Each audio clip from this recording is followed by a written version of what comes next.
Good to see you, everyone. My name is Robbie Howell, and once again, I am joined by three fine friends. Here for Enclave missions, we have a couple of veterans. We have one brand new player. I'm sure they will do brilliant. Please do introduce yourselves, my good people. Hello, my name is David Torres. Excellent.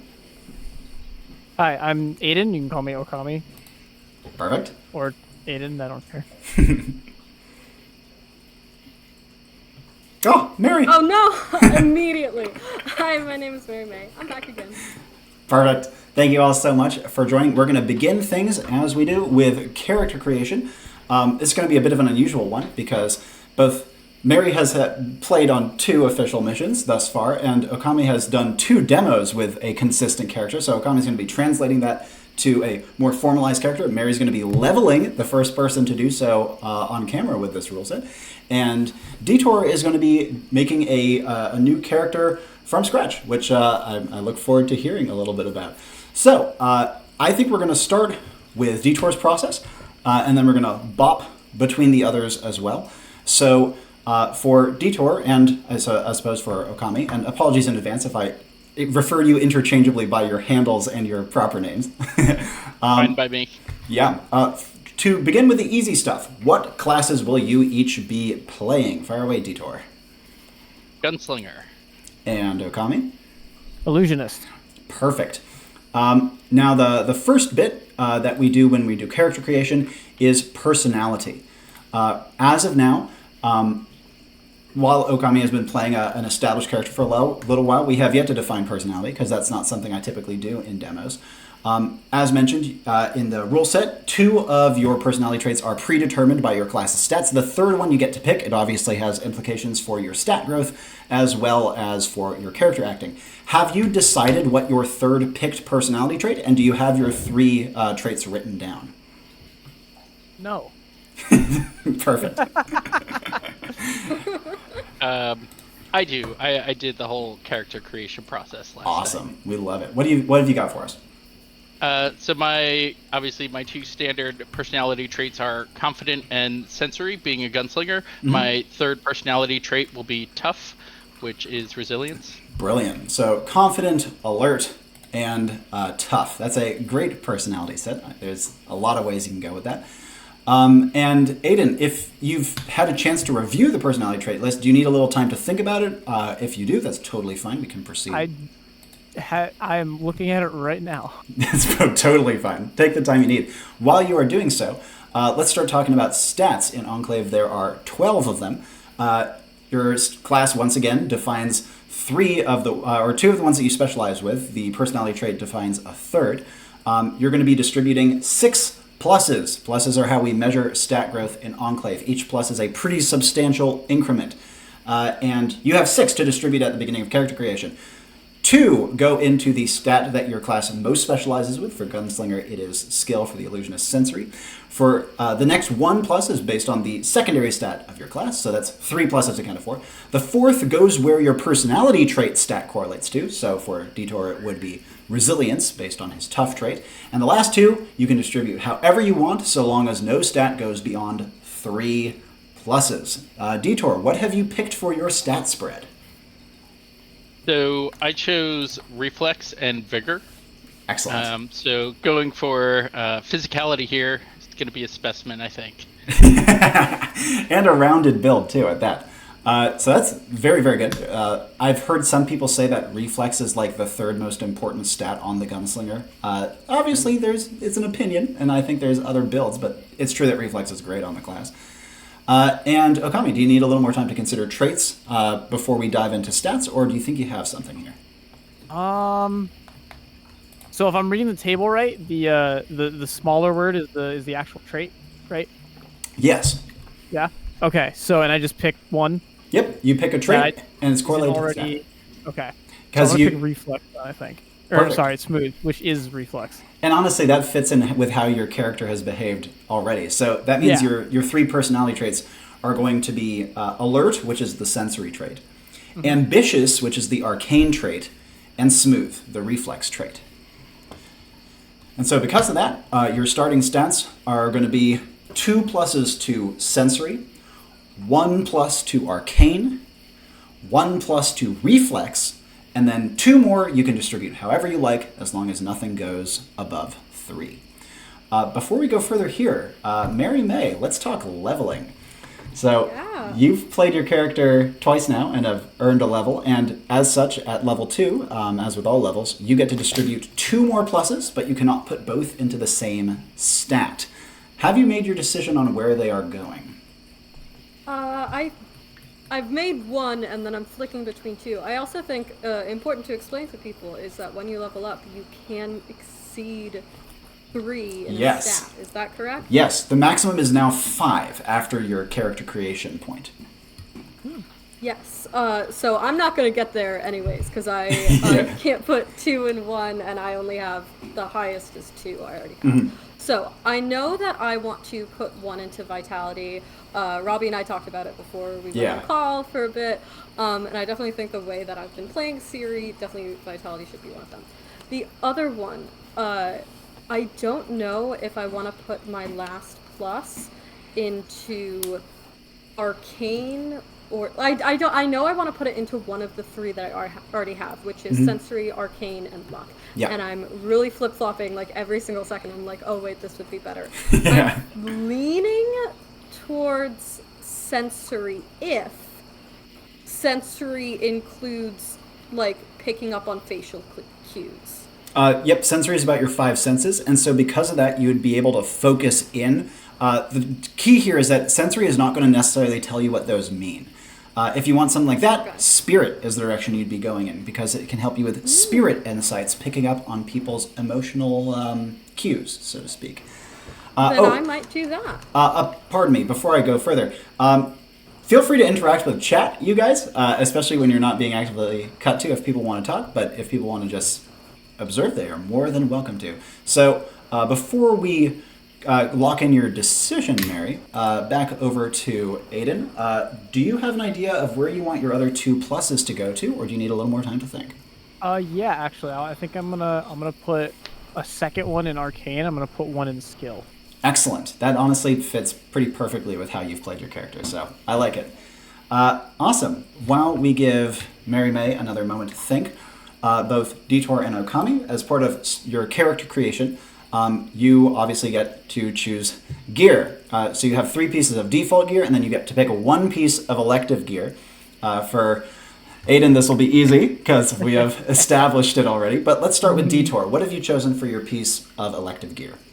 This was a pretty tough choice. I was pretty drawn to the coach gun initially, but I feel the Sharps rifle is more fitting for this character, so I'm going to go with the Sharps rifle. Absolutely. I think personality-wise, the Sharps rifle is more appropriate. Though I think the coach gun synergizes well with like the mobility stuff you've going on, but you also kind of have mobility covered with your build. So Sharps rifle, good pick. I like it. And Okami, fire away. What are you doing? I'm taking the villain cape. Oh yeah, the cape. Before we proceed further, we're going to do name, backstory, and appearance next. But checking back in with Mary May over here. In terms of your stats, what are you going to do here? I think my stats are going to be contingent on the next step of the level up process, if we can skip to that. That's perfectly fine. Yeah, because the next part of the level up process is, you know, your 3 base abilities? Well, you get to customize one of them with an ability perk. And this is something that you get to decide. You get to design, and all I do is I approve it. And the only way I won't approve it is if it's too strong. And so because of that, first of all, what ability are you picking to alter? And second of all, how do you propose to alter it? So, here's my first pitch, and the reason why I'm tying this into stats is because I'm worried it's a bit too much. And if it is, then I would put my stat into, or my next plus into Arcane to sort of justify it. Sure. Which is, for Phantasm, it is written as being able to make a, an illusion that is inaudible and intangible, but you can kind of remotely puppet it. Yeah. Could I make it tangible? Ooh, okay, so I would be okay with tangible if we added the following 2 contingencies. Okay. 1, it can never, ever deal damage or harm anything in any way. That's 1. Okay. And 2, it is never hard. Like, it's always very permeable and just takes a little bit of effort to push through, like tissue paper. You know what I mean? Yeah. I was gonna say like a limit of maybe like 3 touches before it like falls apart or something like that. I would can't make like a baseball bat for me to hit somebody with. Just conjuring weapons. I think that within those 2 contingencies, I am A-okay with that perk.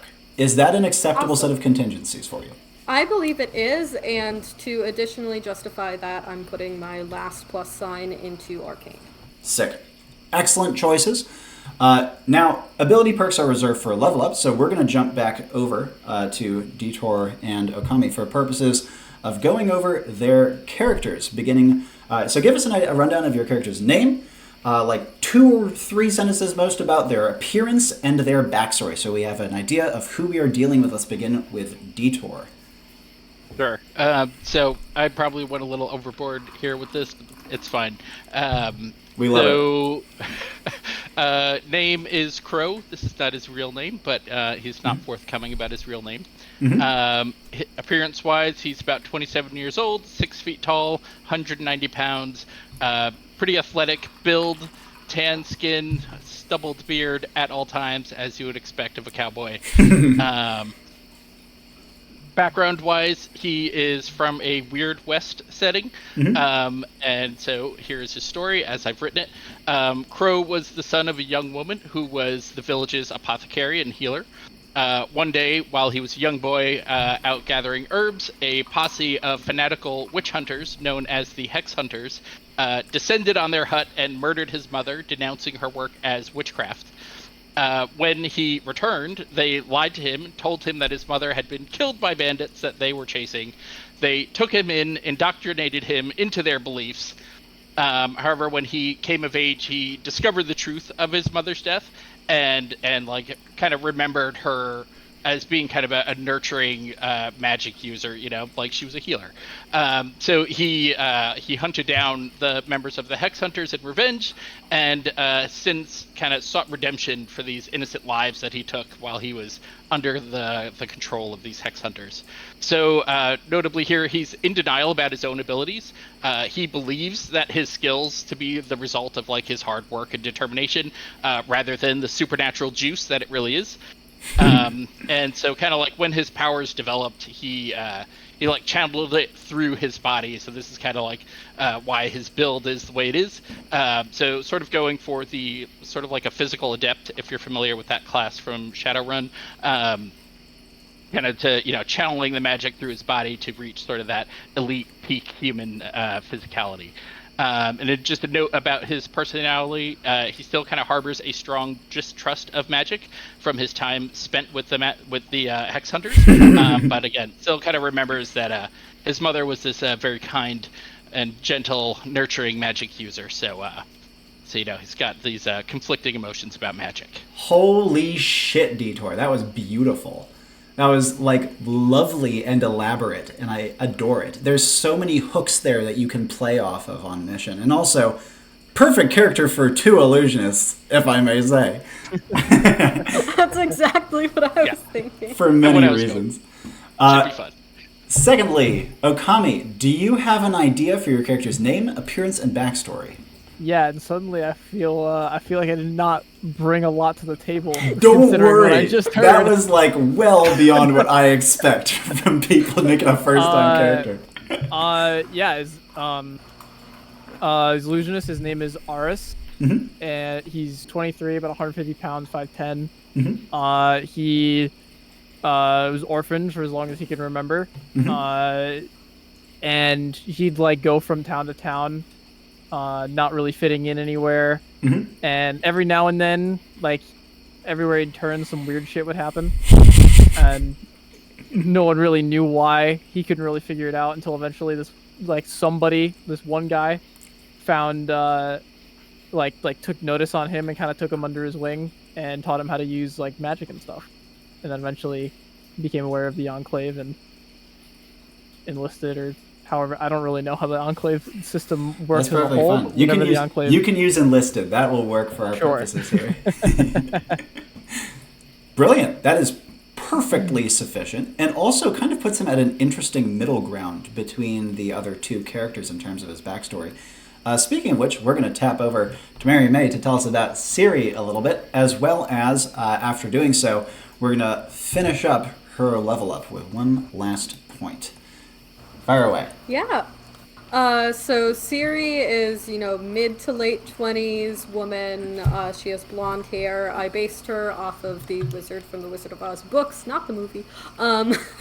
But she is, from kind of old-timey Midwest town, and was a scam artist and used that, tricksy and cunning, and wound up ruling an entire nation through that. And then once they found out that she was a liar, they rightfully kicked her out. And since then, she has been sort of on a redemption arc, trying to become the person she should have been when she was ruling an entire nation.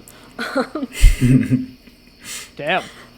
And on missions that you've played with her thus far, have you found any other pieces to her personality that just have occurred to you while playing, or do you still feel like you're at a nice crossroads with how you could take her? I definitely have been noticing that I've been talking about my games to anybody I can sit down for long enough. And one of the things that I've noticed is Siri is definitely very much a people person, very trying to tap into people's emotions, either figure out what they are or make them feel different ways. I think she thinks that she is extremely clever and sneaky in the way that she's doing it. She truly believes she's manipulating people, but I think that's a facade, and she is genuinely caring, but it's no, I'm just really good at getting people to do what I want. But yes. It's no, you're good at it because you're a good person, but she hasn't fully come to that conclusion. I'm glad you put it in those words, because I was going to say something very similar just from what I've seen about her. Yeah? And let's finish up your level up, because having completed 2 successful missions, you have options for commissary rewards, namely new stuff to take with you on mission, either new gear, new class stuff, new consumables, or common items. Have you made a decision of what you want to use your 2 commissary credits for? Oh God, Robbie. We had called earlier about this, and this was definitely the part that I was struggling with the most. Yeah. Because there are an insane amount of options. For people who don't know, you can get common items, you can get consumables, which are a really cool feature that Robbie will surely tell about because I can't say all of it. But you can also get additional elective gear for your class, or you can save up your points to get elective gear in other people's classes. You should get a bowling cape. That's okay. That's kind of where I'm leaning right now. Is just we can be cape buddies. But Robbie and I were talking, and what if there is an option where I just have 2 fans? Yes, you could double up on folding fans. Yeah, Because okay. I did. As fellow illusionist player, fans. you know about the dual wielding fan implications. Yeah, I do. Yeah, because the fan was so insanely good on the last mission that I'm kind of oh, maybe I just want to have a second fan, and if I ever want to fly, I can just make it look, I can hide in a bush. Make it look like I'm flying. Chat is popping off about fans, by the way. Fans are a fan favorite, you might say. if it did anything in your last mission like it did in mine, then yeah, they are something. Yeah, so I think I am gonna go with 2 fans. Unfortunately, my second fan is upstairs, so I'll only have 1 prop for today. Still so cool, though. Holy But shit. next session, I'll have the second fan down here. Totally. I should go get a cape.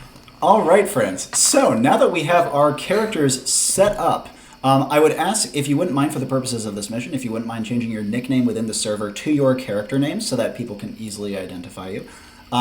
What I'm going to do now is I'm going to generate you a mission. And because of that, I need focus words. For Detour, who has not given me these before, focus words are any word or short phrase, literally anything, that I will use as inspiration to create a mission for you on the spot. Each of you are going to be giving me 1 focus words. And while I am generating, I would ask that you all take the moment to, completely out of character, just kind of chat with each other about potential strategy, about what your characters might need from each other, anything that might be good to get out of the way before we go into character, and we're going to try to limit out-of-character information transfer between each other. Except when it's necessary, of course. Does that sound good? Excellent. Yeah. Let's have Mary May give us our first focus word. What's it going to be? All right, the first thing that popped in my head is Wheel of Fortune. Excellent. And Detour, what's going to be our second one? Melodious Mushroom Monk. Oof. That's very, very layered. And lastly, Okami, what's it going to be? I don't know if I want to go. I kind of want to go. Ooh. There is something that we talked about a little bit in one of the text chats when it came to focus words. I don't know if you remember specifically what it was. I'm not entirely sure, and unfortunately, I can't check because I'm recording my screen right now. No, that's fine. I'm thinking about if I want to do it. Part of me doesn't want to because I feel like it might. I don't know. I think I'll hold on to it. Sure. On full disclosure, though, I'm just gonna pull something from the chat. Totally, do it. Focus words chat, yeah. Do it.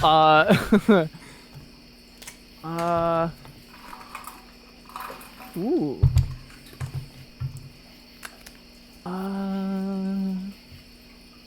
This one's too good. The Yeah. Parliament of Owls. Oh, why? Okay. Very interesting. This is one of the most quirky sets of focus words I've received on one of these recorded missions. All right, my friendos. I am going to go generate. It's going to take me, expect less than 5 minutes, and then I can come back and get something for you. In the meantime, feel free to chat away and interact with chat if you like. Definitely take the I was opportunity. about to say thank you for the vote of confidence. I'll see you guys shortly. Oh, that's funny. Oh no. Hopefully we won't all die. Is that the person that posted it? I don't. No, it is not. All right. Definitely have no idea where these focus words are going to be headed. Not a like clue. absolutely no theories. They're wildly different. I'm excited. I am too. I had a lot. This is gonna be a lot of fun. Yeah. So I know that your normal name went away, so I'm going to call you your character name, Yeah. Aris. Yeah. You've played before. Yes. Again, So he came to. I play competitive Smash, and he came to the venue that we host our locals at. He came twice now, actually, the past 2 weeks, and he hosted a demo. And originally, I actually wasn't even gonna play. And then a buddy of mine convinced me, and I was like, "All right, sure." And then I stayed for like an hour and a half. It was a fantastic time. awesome. Yeah. What sort of, how do you, like, what are, like, common things that you like your character to do, or, like, any typical strategies you have, or anything like that? For the most part, I just kind of wing it. I tend to, sorry. I still have the focus words chat open, and somebody just put something in there that's really fun. Yeah, shout out to Hog. What was I saying? Oh, I for the most part, I kind of go with the flow. I tend to use I have a tendency to, I really like using the magic, like to its fullest. Like I can just like I pretty much any problem that I'm presented with a lot of the time, I'll just, the first thing that pops into my head that is a solution that I can use whatever magic that I have to do, I'll do typically. Okay, nice. Yeah. Nice. What Yeah, I don't about really know how to you? describe being it the way that I have no idea. Sorry. No, that works. And then, again, I don't remember your normal name because it went away. But Crow, how do you usually approach? Did you say you've played Enclave before? So I have not played Enclave before, but I've watched several of the actual plays, and I've read the rulebook. It seems straightforward enough. I haven't actually done a whole ton of role playing, but this should be fun. I can play pretend. So. Yeah. Yeah. And yeah, I think my character is definitely leaning towards the like I said, more physical side of things. I definitely deliberately chose that as an opposition to two magic users. So Yeah, we did. I did see that. So let's see. Yeah, I'm not sure how we'll work together, but yeah, two Lucianists, we should be able to pull off some pretty janky imagine, stuff. I can't imagine it'd be like we'd be working at odds. You know what I mean? Because I feel like it'd be more like you'd fit a part of or like a role in the team that would otherwise not get filled with another like caster type character, like with like a Stormbringer or something. Yeah. That's probably a bad example, but you could. I definitely agree with that. I do have a feeling that our 3 characters are all insanely impulsive and are just gonna like something's gonna come up and like 3 different separate strategies all at the same time. I shoot him in the face. I push him in the well. It's gonna be I shoot him in the face while somebody else is trying to like do diplomacy and try to talk to him, while somebody else is like 180 degrees turned. You get like 3 words out before you realize the bullet's through his skull. You're just like, oh my god, no, what have you done? Exactly. Carry on. I'm about 2 minutes away, I think, and I will tell you that these are some of the hardest focus words I've gotten since I created the new rule set. This is a tough one. No. I can't believe that you're able to do this at all. It just blows my mind to come up with stories Really like does. this. This is actually insane. It's very kind of you. I'll tell you, this one's testing me, but I think I have something cool. Okay. Please carry on. Yeah. I'm sure there's more to discuss. But we'll definitely have to see what's gonna happen. I'm very, very interested. Yeah, if you're curious, the thing that made me laugh earlier in focus words was because you said like I forget exactly what you said. Detour, you said, what did you say? Melodious mushroom monk. Yeah, and so someone in chat in the focus words chat said wheel of fungus. That's very funny. That was really good. Okay, I think the bones of something decent here. Ooh. All right, friendos, here is your mission statement. With a mission statement, the way I do it is I'm going to give you a whole setup to a mission. Just know that there's a decent chance that the Enclave won't be able to provide every piece of information, but you will have the opportunity to ask any questions that I didn't cover. These questions are asked out of character, but can be about in-character things. And all answers are known to all of your characters, okay? Here is your summary. You are being sent to recover an Enclave agent who is in a bad way. They were on a mission and were almost killed, now in the process of bleeding out and dying. Your goal is to get to them and tap their Enclave badge to ping them back to safety before they pass. They are in a wood of perpetual night where dwell a powerful, we're not going to call them a race, more like an order of potent beings of human intelligence who are called Thusu, Thyusu. The Thusu were the subject of the original mission and are notable for predating on the surrounding human populace by a very interesting method. They do so by drawing ballots of who will die. Unfortunately, it seems as though these ballots can be, at least to some degree, stacked or influenced by who is trying to meddle with the Thusu, and this Enclave warrior fell afoul of it. The fact that he has survived this long is nothing short of a miracle. Your goal, again, is to get to him by hook or by crook. Take no survivors. Not that the Enclave thinks you'll be able to kill even one of these things, but you'll certainly be able to spook them. And I'd say the only other piece of information I should note is that the Thusu are, while they are creatures of near human intelligence, they are also not used to being directly meddled with or attacked, and as such are startleable despite seemingly overwhelming power and fearsomeness. Questions?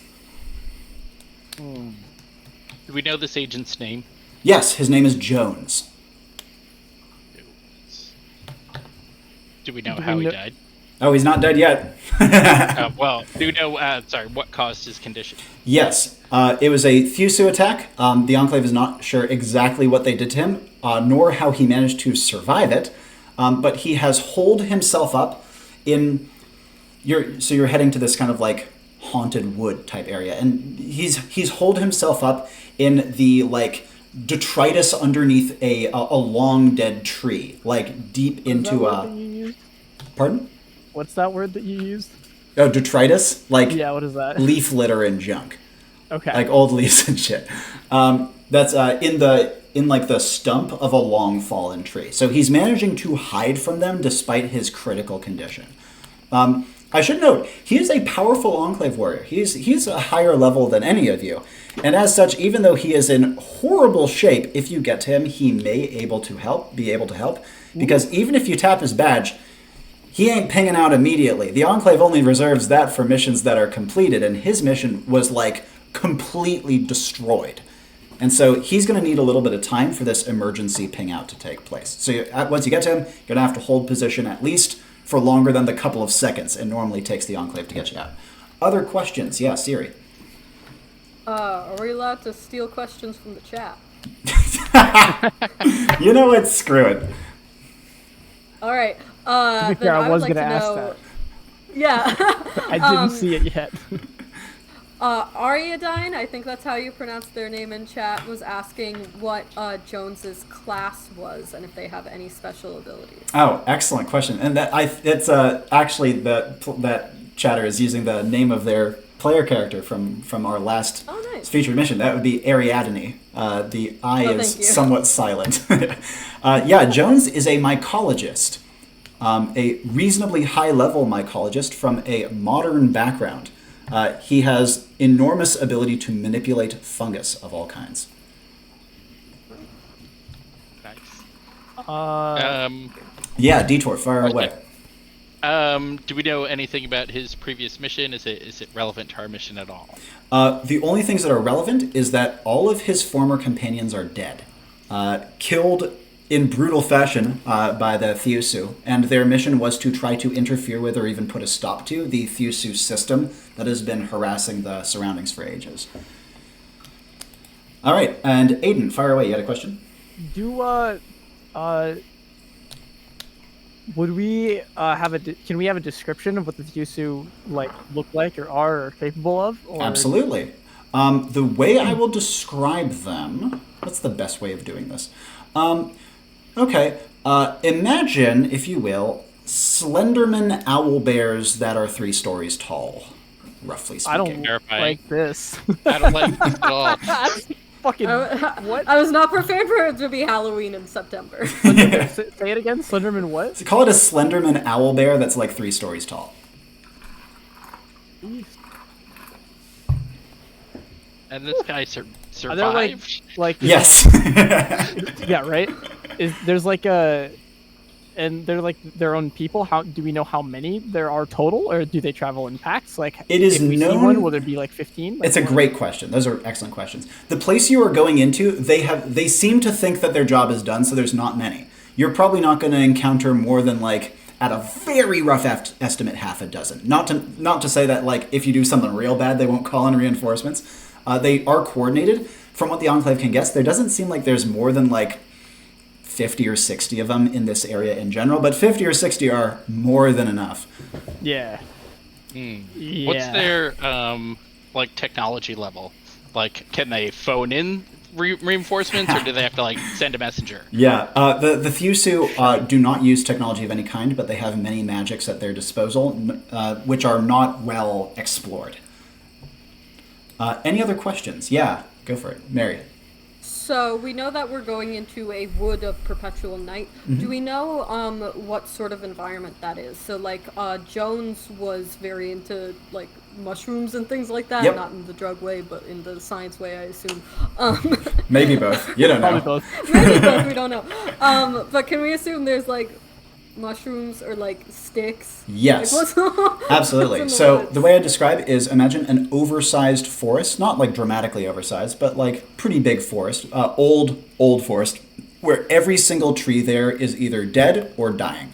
There is a ton of fungus, which is going to be kind of disproportionately overgrown, especially in Jones's path, because the mushrooms he created to try to defend himself will still be there. And you can expect tons of down sticks, tons of leaf litter, tons of crooked aging trees that are creating all sorts of wacky terrain. It's fortunately a very good environment to hide in, but beware of crunching leaves. The Thiusu have excellent ears. Is the perpetual night magical, or yes? Okay. Excellent question. That's an easy answer, fortunately for me. Any other questions? I Awesome. want there to be. I'm scared. I think we're good then. Oh boy. Let's jump into it. What we're going to do now is called Assembly. Your characters will be meeting at Enclave HQ to briefly convene with each other and get a chance to, put a face to their companions before going on the mission. Typically, this takes only a couple minutes, but if you guys feel like you've come to a rat point earlier, just let me know. After this, we're going to be teleporting directly onto the mission. You guys are all assembled, having been contacted about the mission and briefed in full, including briefed on the capacities of your teammates in short. You are brought to this Enclave meeting chamber. It is beautifully decorated, but has no color and is entirely confined to shades of gray. As you enter, take it away. If you want a starting point, I would say that Crow seems as good a starting point as any. Yep. I'd say that Crow arrives first and is just kind of leaning against a wall somewhere, hat down. Perfect. Gotta totally pay attention. No problem. It's like a plush corporate style meeting room, but there is zero color. It is only in shades of gray. Oh, cool. Yeah. Gotcha. Okay. We could say that Aris arrives second. That seems in Sure, character. yeah. And I walk in, I see Homeboy in the corner. Howdy. Seems like we'll be riding together. It does, yeah. You ever done this before? A couple times.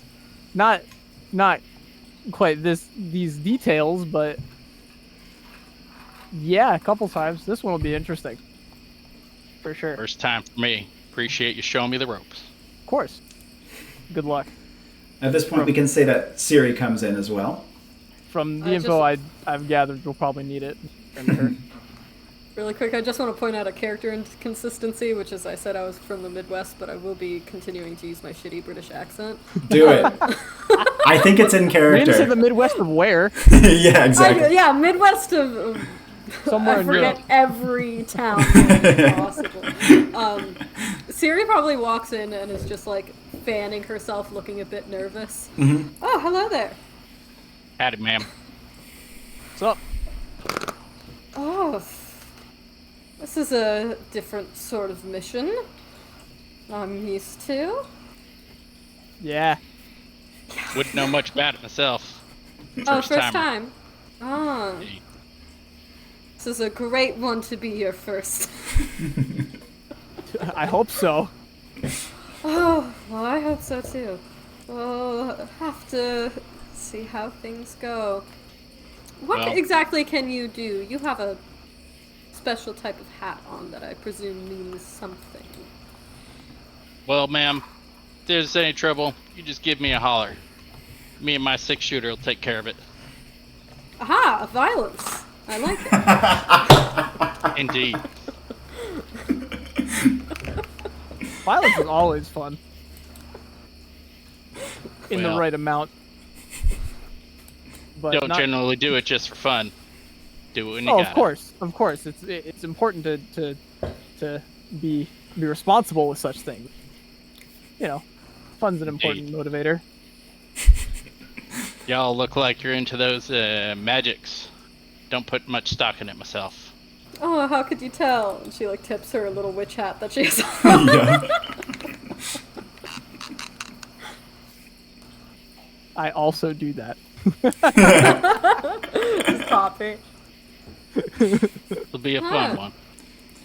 And I think that's a perfect point for you to be escorted from the room towards the teleportation chamber. Siri, finish what you were saying. Pardon me for cutting you off. Oh, I was just going to say most certainly will. That sounds about right. Very interesting. You are brought to the halfway through the sentence. Exactly. Yeah. You are brought through the teleportation chamber. It is a strangely dimmed room with rounded corners and edges. It is completely dark, but for 3 gently glowing and pulsing teleportation pads at its center. As you enter, a disembodied voice says, "Agents, please take your places atop the telepads." It's my least favorite part of this whole thing. Well, it's the most fun part. Ride. And as you take your stances, you feel your bodies begin to dissociate.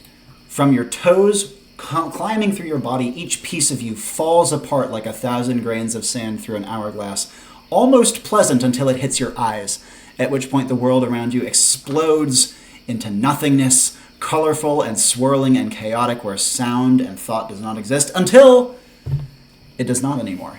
And you find yourselves surrounded by the gentle, even smells of autumn air, though there is no wind to be felt.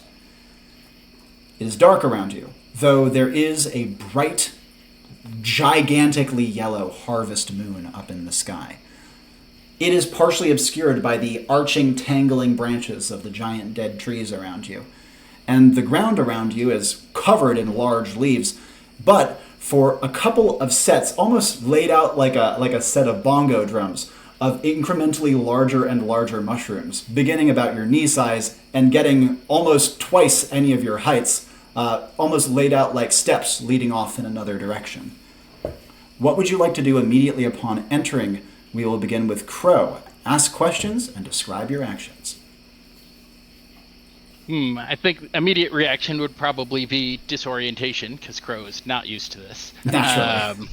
So he's going to be a bit disoriented. Then he's going to want to immediately kind of take stock of the surroundings. Maybe look up at what is at the tops of these toadstools that we've mentioned, and generally definitely looking for cover and angles, and tactically surveying the situation. Definitely looking for threats. Naturally. Any Susu nearby.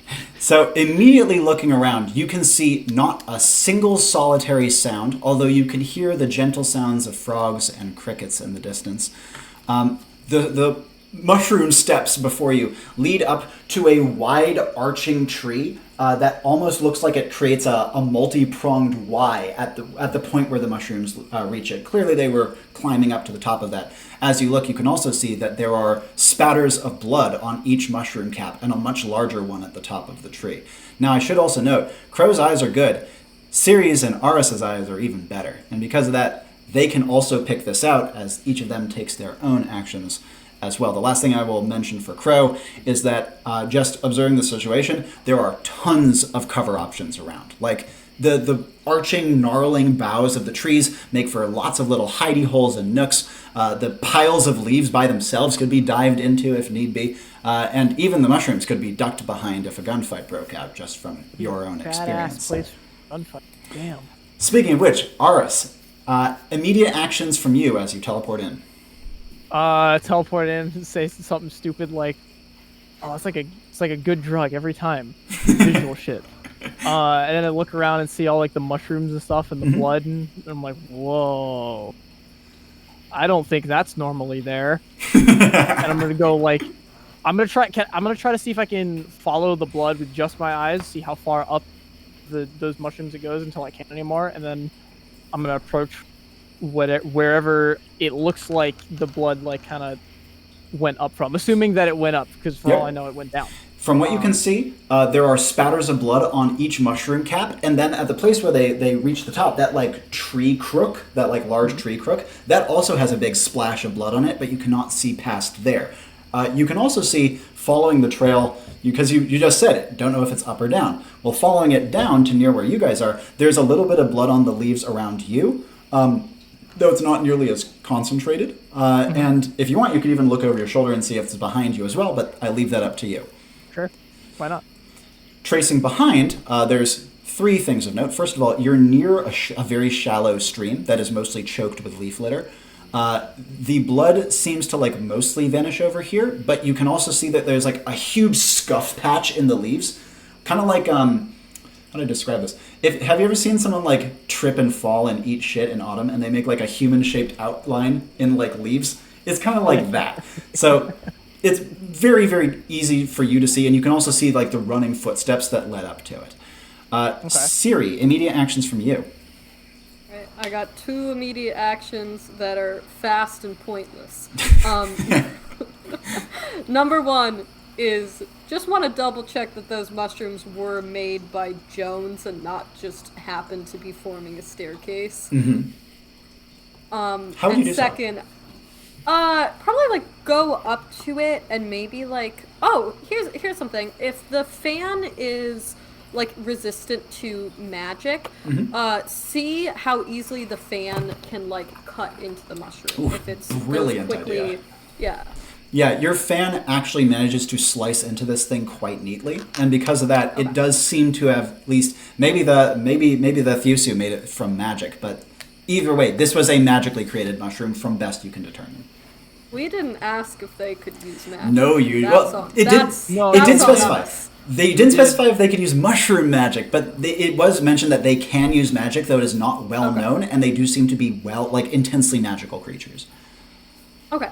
Cool. And then second fast, pointless thing. I am irrationally scared that the air is filled with poison spores.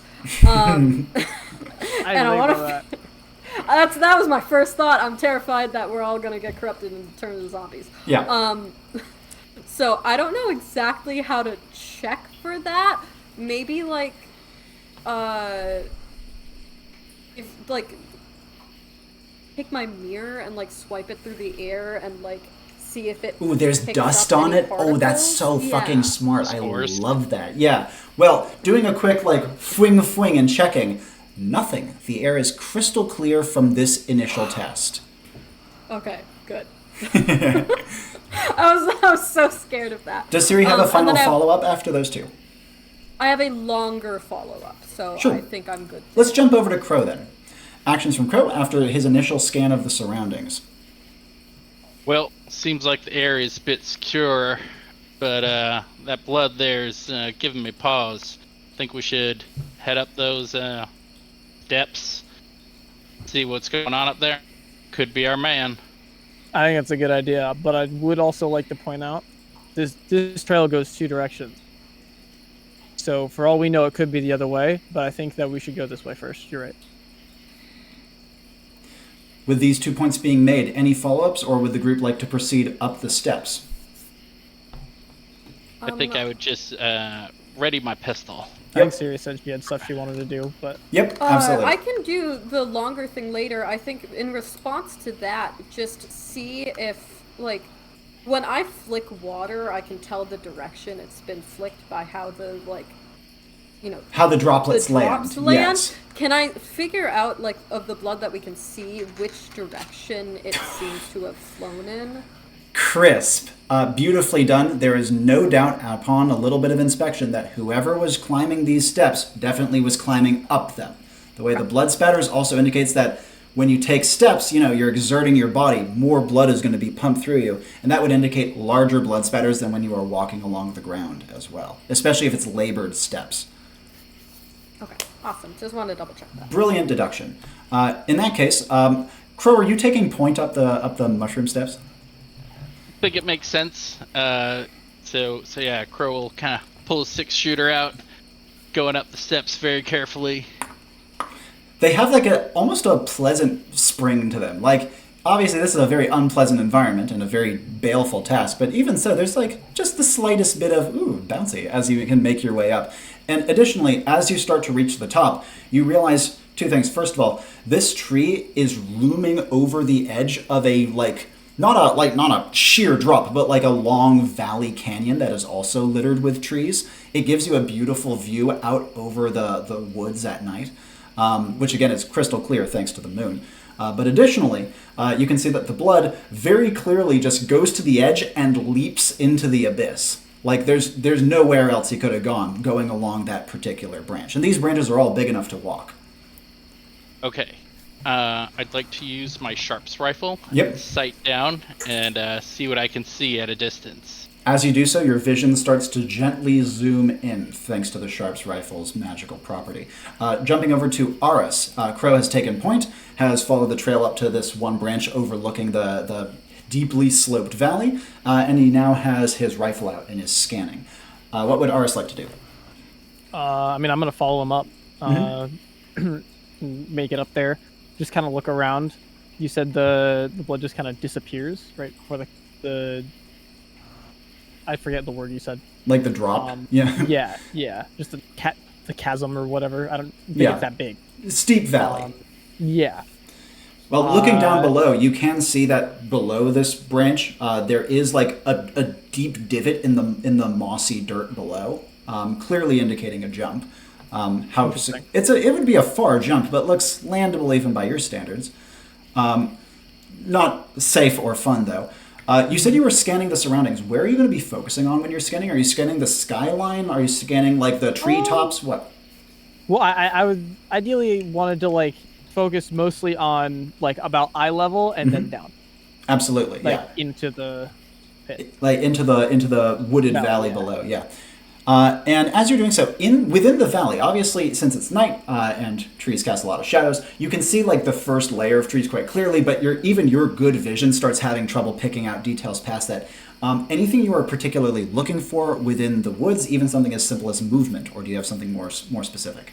Probably more like certainly movement, like identifiable movement, not just like leaves blowing in the wind. More so like obviously there is something moving there. But also just like the possibility of a continued blood trail. So if I happen to notice there's red over there, or whatever color this blood is, I have no idea. Yeah.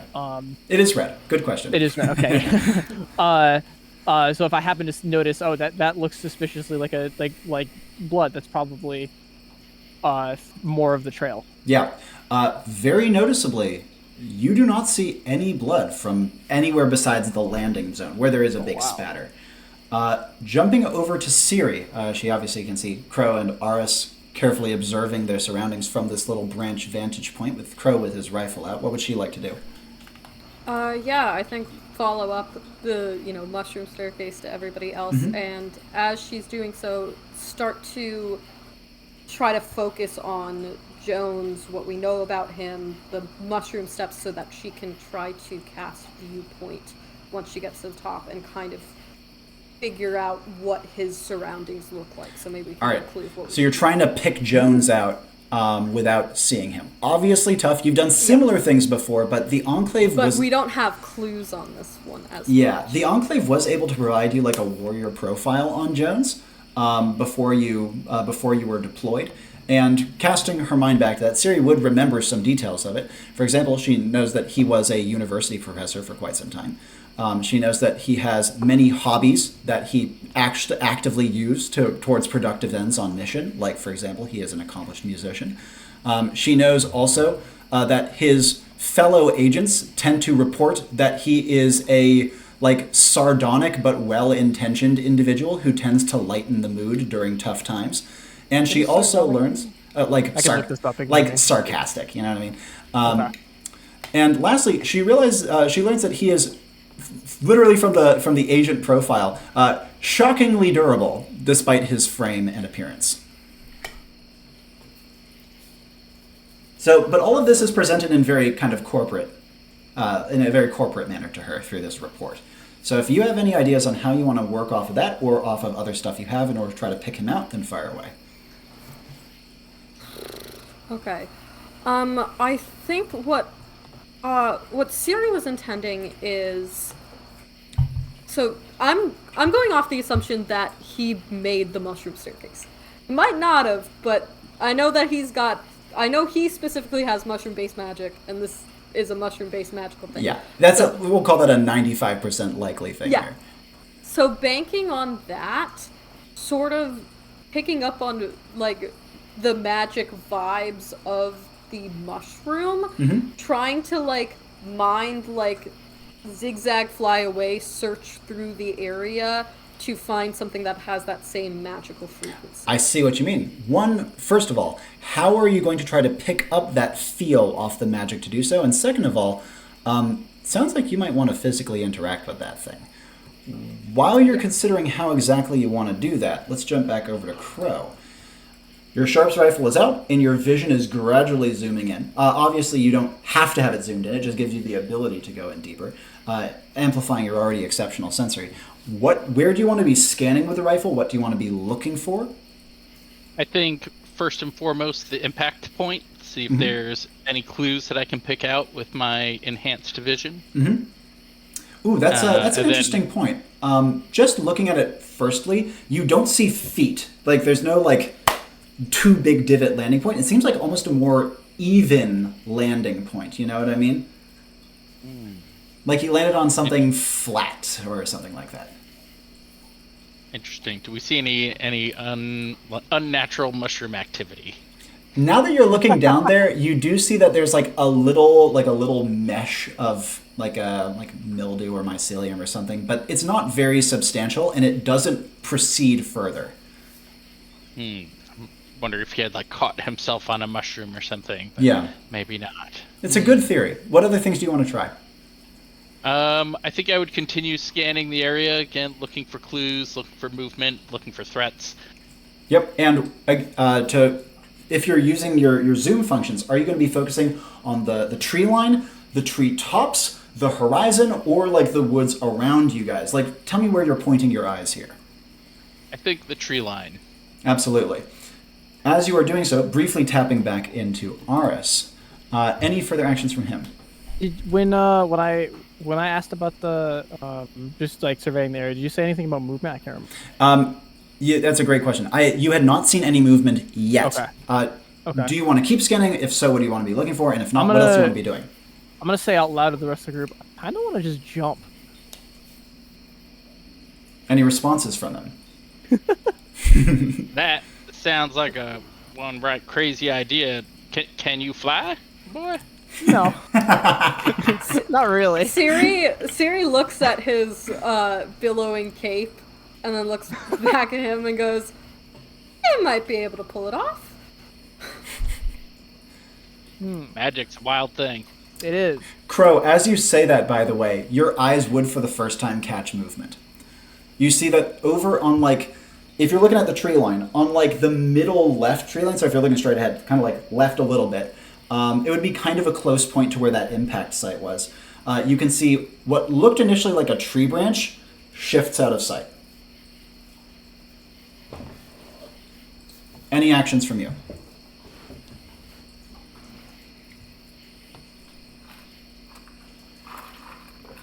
If you need, I think we may have lost him. Oh, no, he's there. Awesome. I saw an eye movement. Okay. Do you have any actions you want to take? Do you need a moment to think about it?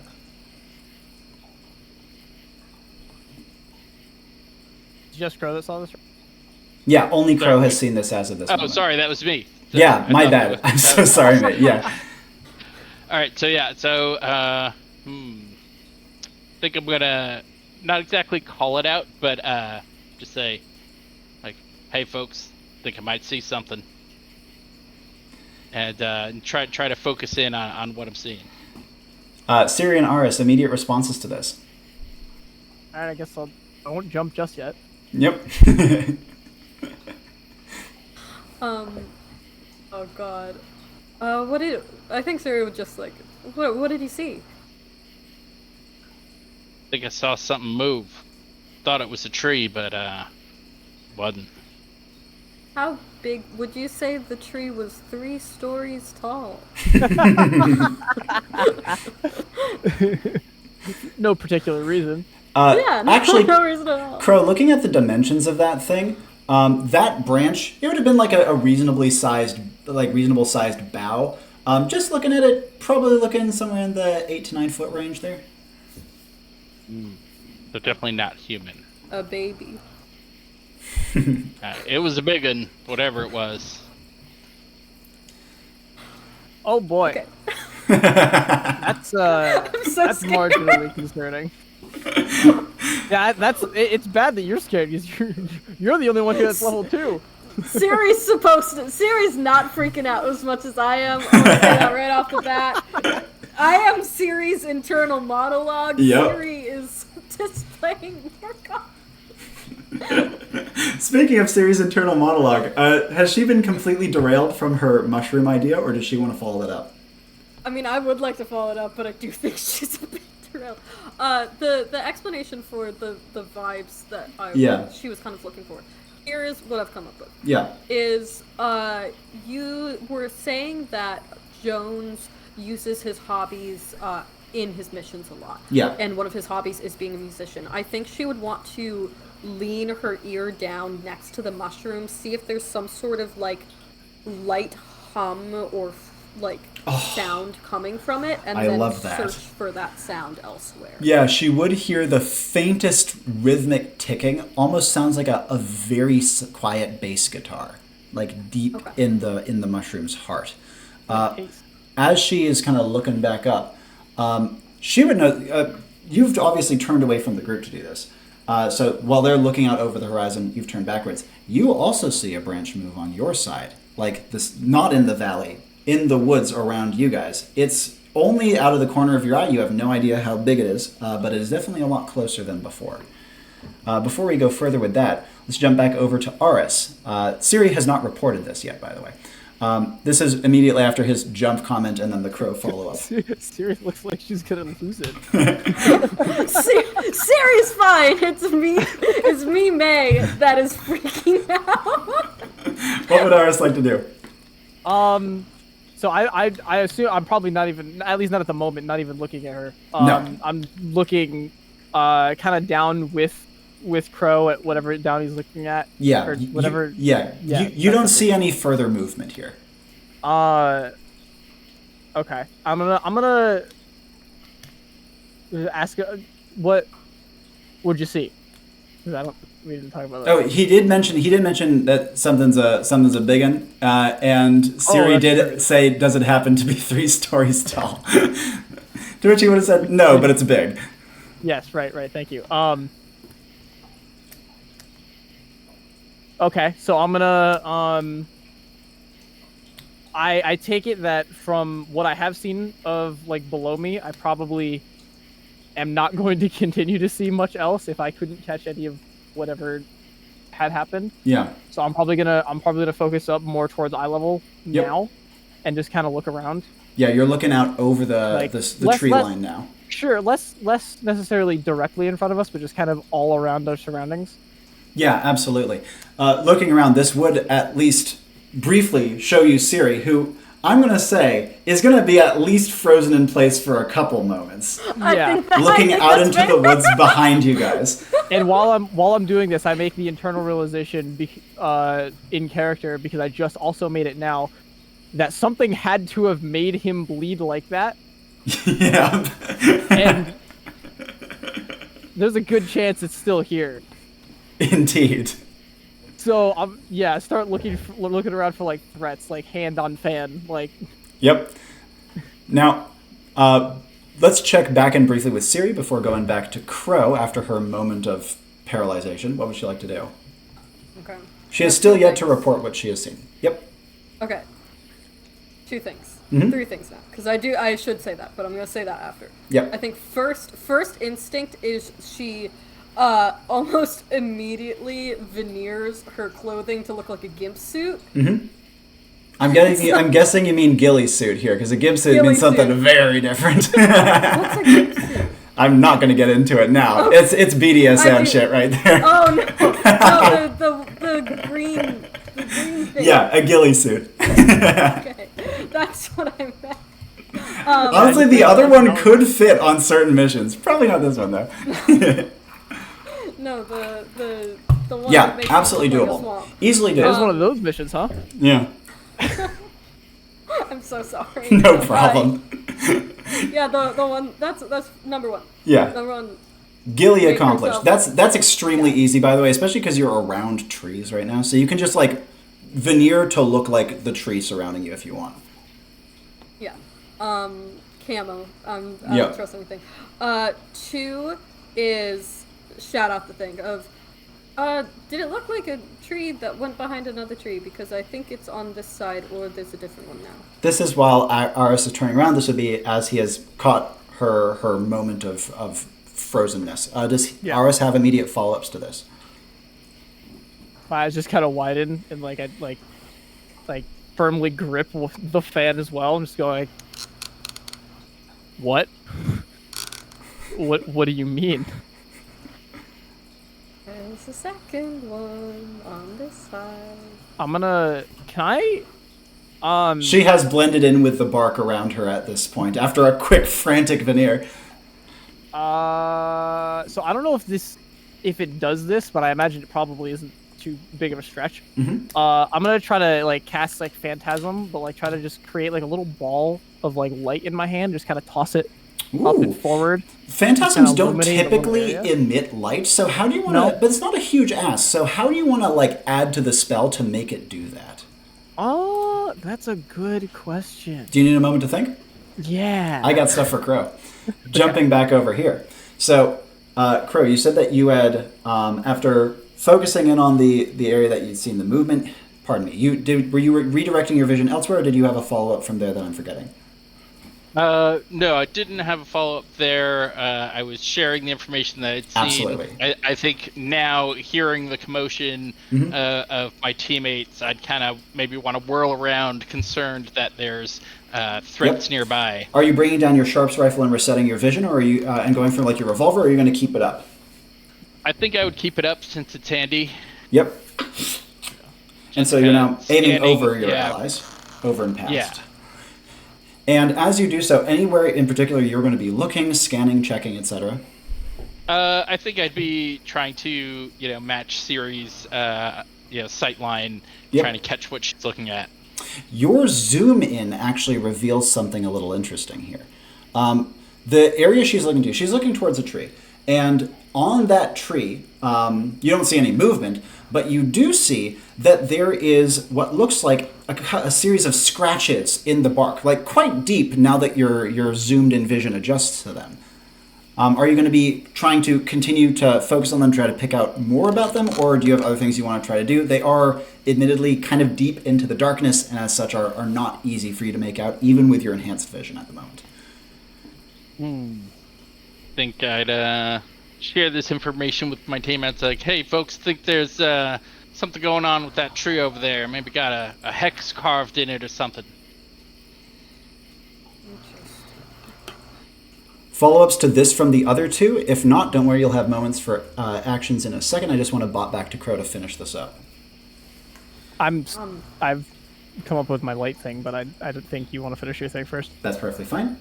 Does Ciri have any immediate follows to what Crow has said here, or do we want to bot back to her after I finish with him? I mean, she'll want to take a look at it, but I don't think she's going to get much deeper than Crow. Even her good eyes can't quite make it out. So back over to Crow. What would he like to do after relaying this? I think he's gonna start kind of very carefully advancing, definitely with thought to cover, not being exposed, but just very carefully trying to advance closer and see if I can get a better look. Now, walking along a tree with your vision zoomed in and a rifle up is something that would be very hard to do without double plus skill, single plus reflex. So because of that, you'll have to do it slowly, but you will be able to keep stable and keep your eye line centered. And as you move a few steps closer, you do actually start to make out a little bit more of the scratches. You can see that it looks like a rectangle with the bottom piece as like a triangle. So it's like a long pentagon, you know what I mean? And you can see that there's a letter on the top. The letter is clearly S, no doubt about that. But there's no other letters currently on it. I think seeing that, just going to lower my rifle and maybe start preparing my 6-shooter instead. Have a little bit more maneuverability in this forested area. Absolutely. Aris, you have a light ball thing you want to do. It's nighttime, so I assume the moon's probably out somewhere. Yes, right? The moon is very bright tonight, but so the forest is very dense. Yeah, I want to try to pull like some of that light from the moon down into the forest with me, and just kind of push that all into like this one little ball that I've What's it going to feel like to try to gather light from the moon? Like, what would Aris be doing, and how would he experience it differently from a normal phantasm? You ever see Dragon Ball? I actually haven't. Oh, are you talking original or Z? Z. Okay, I don't know Z. I know the original. Okay. I think it probably no, because it comes from King Kai's planet. So I'm sure you've probably seen the pictures of the spirit bomb. Yes, I know. Yeah, that. So basically that, but just like with one hand. Yep. Or I pull, literally pull it down. Yeah, I see what you mean. Okay, I like that. And so the phantasm is going to be like almost phantasming a small moon. It sounds kind of like. Sure. Sick. Yeah, I like that. And as you form this little moon in your hand, it's actually not a hard phantasm to do even. It is gleaming, relatively brightly. Not as brightly as you might, but like, enough to illuminate. What do you want to do from here with this little ball of moon in your hand? I'm going to look at Siri and go, where'd you see it? Easy point. I'm going to throw it in the direction she points. And finally, all three of you see something. A pale, apple slice shaped face with a large hooked beak, nestled between two branches looking at you, with one long, dexterous claw-like hand reaching out around towards where that little scratched tag is. You can see that it was midway through drawing an eye, carving it into the wood. But as soon as the light comes up, the hand retreats, almost snaking away like a power cord being sucked back into a vacuum cleaner. And the face turns, and in so doing, vanishes. What the fuck was that? The face, by the way, was, no joke, larger than any of your torsos. What in tarnation was that? One of those susus? Okay, wait. Can you describe the creature a second time? Yes. Have you ever seen a barred owl before? It's like, the owls that have the, like... Google? That's fine. The owls that have those incredibly flat, pale faces? That's kind of what we're going for here. Except in this case, the beak was bigger, and the eyes were differently shaped. And large. The eyes were more human-like. And it turned and vanished? The face literally went... And then, as it turned, it was almost like a cloak was cast across it, and it vanished. Oh, shit.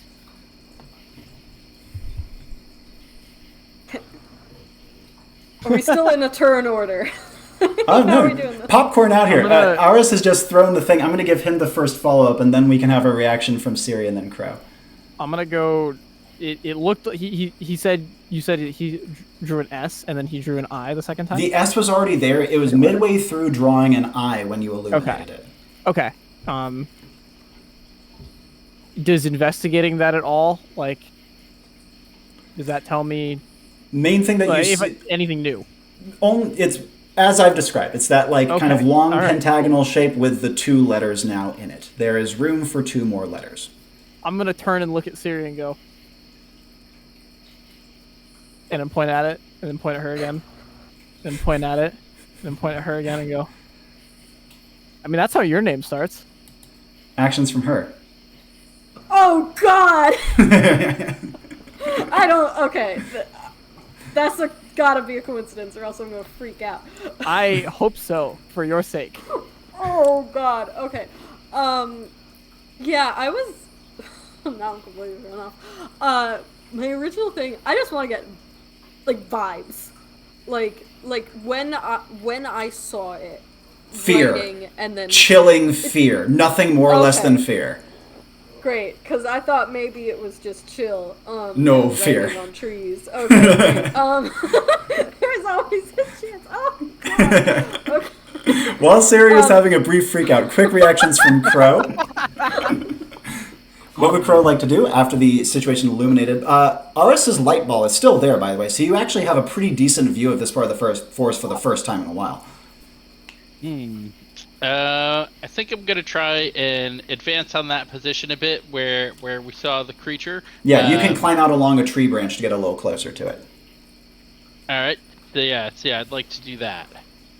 See if I can get a better look, maybe an idea of where it might have disappeared to, or if there was anything else that it might have been carving in the tree. Ooh, you actually do spot one thing as you're doing so. So again, this tree is away from yours. That's why you have to go out along a branch to get close to it rather than being able to walk right over to it unless you want to drop down to the ground. But you can see that where its head was nestled between like a Y fork in the tree, there is actually a downy black feather that's just kind of like clinging to a piece of bark. That's the only thing you can see though. That looks at all out of place. I think I'm gonna chat with the teammates. Say like, well, think we should head on over there or what? I have just to see what she says or looks like after he says that. Yeah. Siri kind of looks up as she's thinking, goes, I have a plan, but first, and then reaches out, and then camo. Everybody gets camo. Okay, following up the veneer that you were doing previously. I'm okay with this being a continuation of the same one. Thank you. You can quickly paint everyone to look like the decrepit, like protuberant bark of the area. It's an extremely easy veneer. So after a brief paint job, again, this is as magic. This does not physically affect you at all. This would be Crow's first time being affected by someone else's magic here. Crow would not be a fan of this at all and be like, whoa! Siri will stop like halfway if he makes it fun. He has like a little bit of bark on him, but nothing more than that. What y'all do to me? So the thing doesn't see you as easy. Camouflage. Oh. Like a gimp suit. That's the wrong word. God. I get it. All right. Sorry. You best give me the heads up if you're gonna be touching me with your magics. Consent? And then she holds out her hand again to continue. Tips his hat and consent. Okay. she finished. Yeah, for Crow, the magic would feel uncomfortable, like a second layer of skin across him. Not unfamiliar, but uncomfortable. Mm. Okay. And Second Siri, thing. yeah. Siri kind of like gestures for people to get closer because I'm worried Owl Thing can hear very Easily well. done. Yeah. Okay. Aris, do you genuinely think it was writing my name? Or did it just write... I think that is the first thing that I can think of. There's not... Like, I can't really think of anything else that it would be writing, but I also don't really know. For all I know, it could be writing something in a different language that's just translated in whatever letters that we're using. I have no idea. But I see that. I know that's how your name is spelled. That's the first thing that came to my mind. First thing that came to my mind when you said that, I can make decoy me that can make real footstep sounds. Sorry, so I thought that was going somewhere else. I thought you should decoy me. They kill that one, and then I don't have to worry about it anymore. Maybe? Is that a crazy idea? No. I got a thought. Thought I saw another one of those things, or maybe the same one, who knows, off in the tree line before. Maybe it made another sign, who knows. Oh, is that what you said? They'd have to be incredibly fast if it's the same one. Well, let's check the other side, Magics? see if there's letters over there. Oh, Peru. Where did you say you saw it? In the valley? On the tree line, that away. Yep, down into the valley, he points. That's gonna be quite a drop. Be a journey. We Are you jumping? able to see that far? Well, Crow, I was. would you like to take out your rifle again? Yeah. Yeah, I'll take my rifle out again, try and sight down, see if I can pick out any details on that tree where I saw it before. Absolutely. While he's doing that, can I try to go grab the light ball again and then go back and just kind of try to like propel it in the direction that he's looking to see if I can't illuminate the area that he's looking at? Brilliant idea. You can manipulate phantasms as you want, so you can flick it back to your hand rather than grabbing it. Just whoosh. Absolutely. Especially because this one's so small. It's super easy. Yeah. And Crow, as the light ball gets closer, giving you a lot more light than you had previously, it's much easier to see. It only takes a little zoom in for you to see, yes, there is another little tab.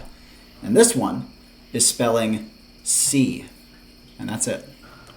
Well, that's Okay, my so there's a coincidence third now. one.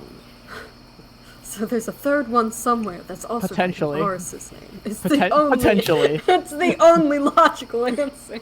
That'd be really funny if there just wasn't. It was just the two of you for some reason. The third one bailed like 5 minutes before. It's like, sorry, I have to go get lunch with my mom. Yeah. Any actions from the group of you after Crow makes this revelation? Yeah, Siri. While we're scuttering to the other side, I think Siri wants to, like, take a breath and then take a moment to actually do her viewpoint that she was prepping before. Okay, so she's trying to listen for that same kind of deep bass guitar-like sound. Is that correct? Yes, that's correct. All right. Now, this is going to take some focus, as you might imagine. It's going to really take some focusing in. And it's been a quiet night. There's been no wind, besides, your heart beating in your ears. However, how is she going to try to pick this sound out of the gentle forest sounds, like night forest sounds? Because like I said, there's crickets and there's frogs and there's like little distant animals in the woods. What's going to help her get this sound out of all that? I think she's not necessarily trying to pick it out. I think she's thinking about, like, okay, there's some sort of music to his, like, spell casting. And in a sense, there is kind of a music to ambient sound. There's music to crickets and wind and things like that. Yeah. And so not necessarily trying to separate them out, but trying to cue in on a harmony. Oh, that's beautiful. Yeah, because that way you don't need the literal sound. Yeah. Yeah, okay, I love that. Now, I'll tell you right now, the viewpoint is not going to come easy. Yeah, normally these are easy viewpoints. So tell me what it will feel like for the viewpoint to take an extra toll on her on the way out. Like, how to describe this? It's not like pulling teeth, but it's not too far away in a magical sense, at least. What's this going to be like for her? So I've described viewpoint for Siri before as like her stepping back and allowing someone else to come forward. Yep. I think she steps all the way back. I think when this happens, after she's done looking, she's going to be completely disoriented and like is going to need a like full minute to regain her senses of her actual surroundings. Ah, nice. Bringing in a downside. I love downsides. Thank you. While this is processing, let's jump back over to Aris, then to Crow. You've just cast your light ball down, and Crow revealed the tag and the letter written on it.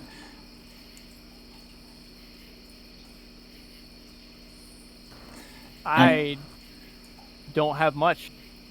Yeah. Well, earlier you had been discussing jumping. Is that at all still on the table? Because that seems to be the direction you guys need to go in eventually. I know that, or I assume that I know that Siri's doing something behind us, so we can't jump just yet for fear of leaving her, unless we want to, but I mean, I feel like it's probably not a good idea considering the circumstances. Yeah. So we'll have to wait, but I am not really sure how to get down. Yeah. I mean, we could climb. That's true. Can we climb? Well, can I make that assumption based on what I see? From what you can see, so you're overlooking this valley, and the tree kind of overlooks it pretty far. You could at the very least get down the tree, and then from there, like, climb into the valley. It would be a little cumbersome, but it would definitely do the trick. It wouldn't take that long. Okay. Additionally, of note, your light ball is about to vanish unless you desperately don't want it to and want to try to find a way to prolong its lifespan. For you, obviously, you have your cape. As Siri pointed out, that's going to make it much easier for you. But you're right that for your companions, a straight drop would probably be risky at best. Okay. Though, of course, you don't know their capacities. I mean, you were given a briefing of it, but in great agility was not innately listed among those things. No, I'm gonna snap and drop dispel the light bulb. Yep. Any other follow-up from Aris, or can I jump over to Crow? I'm gonna just make the climbing suggestion. Yep. Like, we could probably climb down this no problem. I don't know if jumping's probably not the best idea. I don't know how you are with, like, traversing downwards with no platform under you. I don't know if that's like a thing that you are capable of, but I assume not. Jumping over to Crow. Before you respond, I can tell you that since you do have that plus in reflex, this drop is substantially more landable for you. So, yeah, I think I'd respond. Yeah, I agree. I think we should be heading on out of here. I think I could make this jump. Could be mite dangerous. Might want to look for an easier way down, but I think I might wrangle it. Any response? And, fault from sorry. Can I just maybe just like look and see if there's any like better ways down, easier ways down? And glancing around, Crow does pick out one thing that Aris missed, partially because of, frankly, Crow's experience. He grew up in the country, like he's a backwoods guy. And because of that, he would see that one of these branches is looking weak. Not weak enough that it's going to snap and crumble to nothing. It's actually a pretty big branch, but weak enough such that it would at least lean down and might let someone hang down far enough to then drop a much safer distance. Right, I think I'd just point that out. That branch there might do the trick. As Aris sees it, he can kind of see. Now that he sees it, he has a better idea of it. You know. Yeah, that's a much better plan than just Jump it back over to Siri. As you step backwards, you don't even feel yourself stumble a little bit, but your eyes and your vision shifts. You can see that your vision now is looking up a fairly long and jagged tunnel with an open top, night sky out above you.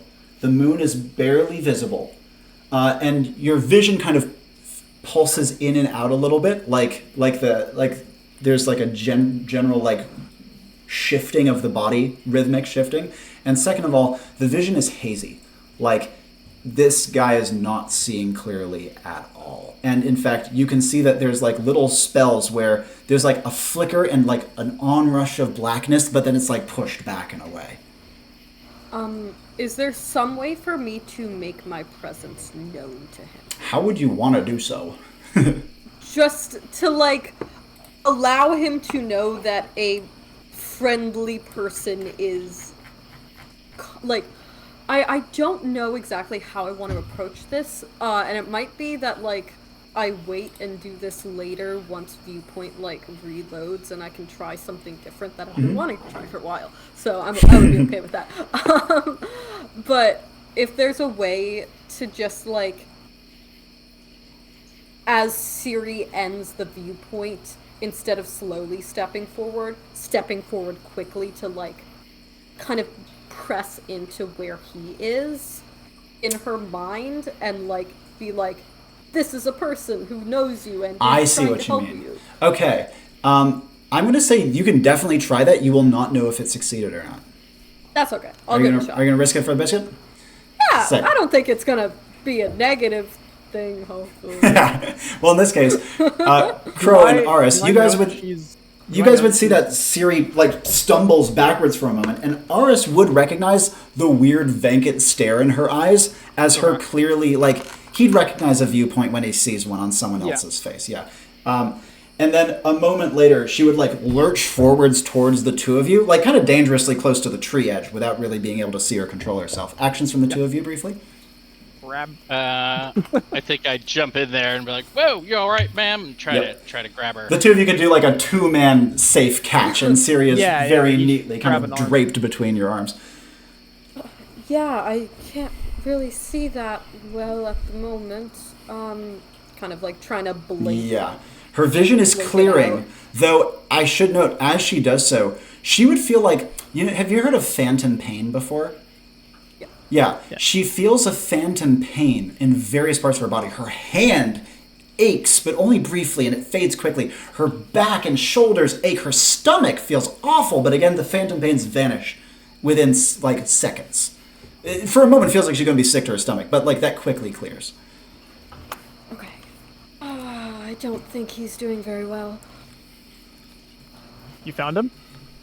Yeah, it was difficult to tell. He's at like the bottom of a tunnel or a hole or something. He's down at the... It doesn't look like he's got too much time left. I mean, he's not, seconds, but, an hour max. Shit, that's good to keep in mind, yeah. Actions. Do you plan on trying that again? I certainly could, but I don't think I could do it anytime too soon. Okay, if you are able to, let me know. I think I might have a reasonable way to locate him. Yeah, if you give me, how can I get a time sense of how long it might be until I can try viewpoint again? This one jostled you. It might feel a little longer than usual. You don't have a clear, cooldowns are hard to put a number to, even for your characters in game. Yeah. I'll let you know when I'm feeling up for it again. Yeah. If you guys want to descend, then describe to me your actions on going down. We'll start with Crow. I think he would maybe show off a little bit here and show his finesse and skills, and kind of use the branch to kind of flip down a little bit in a way that the others probably wouldn't be able to to manage. Easily done. He can practically jump from the tree, grab the branch, and just kind of use it to like just cancel his momentum enough that he like neatly lands in the soft sod below, hardly making a divot in it. His duster billows out behind him as he does so. Revolver out? Had a question? Ooh, good question. Yeah, absolutely. Revolver at the ready, so he does this one-handed. Yep. As he lands, follow-ups from Aris, then from Siri. Shit. You can move. Don't try that one at home, kids. Would Aris like to try to descend in his own way, or does he have something else he wants to do first? I will. Before I do that, I'm gonna look serious. You think you good enough to climb down? I don't know about that. I think she tries to look down. I think her vision does her vision come back enough to like be able to do this? She'd be operating at a degree where she could do that. She just is not going to be. She's not going to be feeling double plus sensory. Let's put it that way. Not for a little while. Okay. I think I'll be okay. All right. How about this? I'm gonna take my cape off and just give it to her. Mm-hmm. Wear this on the way down. Give it back to me when you're done, and then I'm gonna climb down. Yep. Are you going to use the branch descent, Aris? Sure. Easily doable. It's like a little like less smooth, but he can make his way down, do a little drop, land, hands and knees, but he's safe. And Siri, this is going to be your first time using a billowing cape. Also going to be my first time doing anything athletic. Uh-huh. Yeah, Siri will try her best to copy what the other two did. So as she kind of gets to the branch, kind of hangs awkwardly. How do you want to try to make this cape work? Like, you know that these are a thing. You've just never personally used one before. Yeah, I think if she's already, I think before she would grab onto it, she would maybe like try to like pick up one side and like place it between her fingers. Yeah, so absolutely. When she grabs onto it, it's like a little floating. Yeah, I get already. it. I get it. Yeah. So that when you drop, you have like a little bit of poof already. Yeah. Totally doable. Now as you drop, there's like a little bit of a, oh shit, like that's not billowing fast enough, but then it billows, and she undignifiedly kind of comes down in like a little crumpled flower petal on the ground, but can quickly recompose herself. Yeah, I definitely quickly does not want to be looking like a dunce for too long. That's one way down. Yep. It certainly is. It's a perfectly fine way down. You did make it down. Speaking of which, Crow, follow-ups from you now that you've landed before anyone else. You have your wits about you, have your revolver out. What do you want to do? I think I'm going to scout ahead a bit toward the tree line where I had seen the carving and the owl creature. Are you going to move a little closer, or are you going to be staying at your current vantage point? I'm going to move closer, so separating myself from the group just a bit. C, R, and halfway through an O. Ooh. I feel like the letters should not finish. Oh, we all have 4-letter names. Yes, you do. Oh no! This is a key part of my mission design. We'll go into that later. Jumping back over to Crow. As you come into sight of the tag and the continued letters, you also once again catch a brief glimpse of movement. This time, now that you know what you're looking for, you can see the long snaking claw-like hand slip away around the corner from where it had been drawing your name into the tag. I have a question here. Yeah. Do I know about? Siri had mentioned earlier that she had sensed fear from the creature, but she didn't actually say that. And she didn't mention that. Yeah, and also the fear. You can tell Siri's scared. Yeah, and the fear, from just to clarify out of the game, Siri does not know if the fear is hers, the others, it's just fear, period. There's a decent chance her own fear was overriding it to some degree, but she did not explicitly mention it to Crow. And so what would he like to do? I'm going to try and call out to the creature, just hey now, you there. There's a pause, and then its face looms into view. Now, let me do a brief simulation for you. It just completely looms into view, huge, with piercing blue eyes, human eyes in an owl's face. ruffed with gray and black feathers, though the flat, facey part is perfectly stark moon yellow white. It stares at you and gives a deep, gentle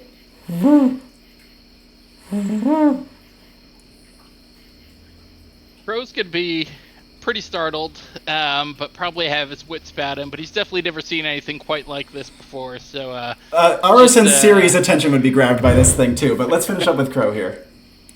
Yeah, I think I just howdy.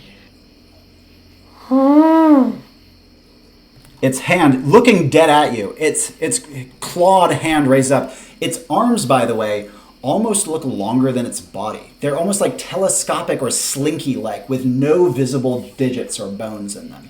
And it just kind of like snakes up from around it and reaches over and continues to draw the O. Just staring you full in the face. Why you drawing my name there on that tree?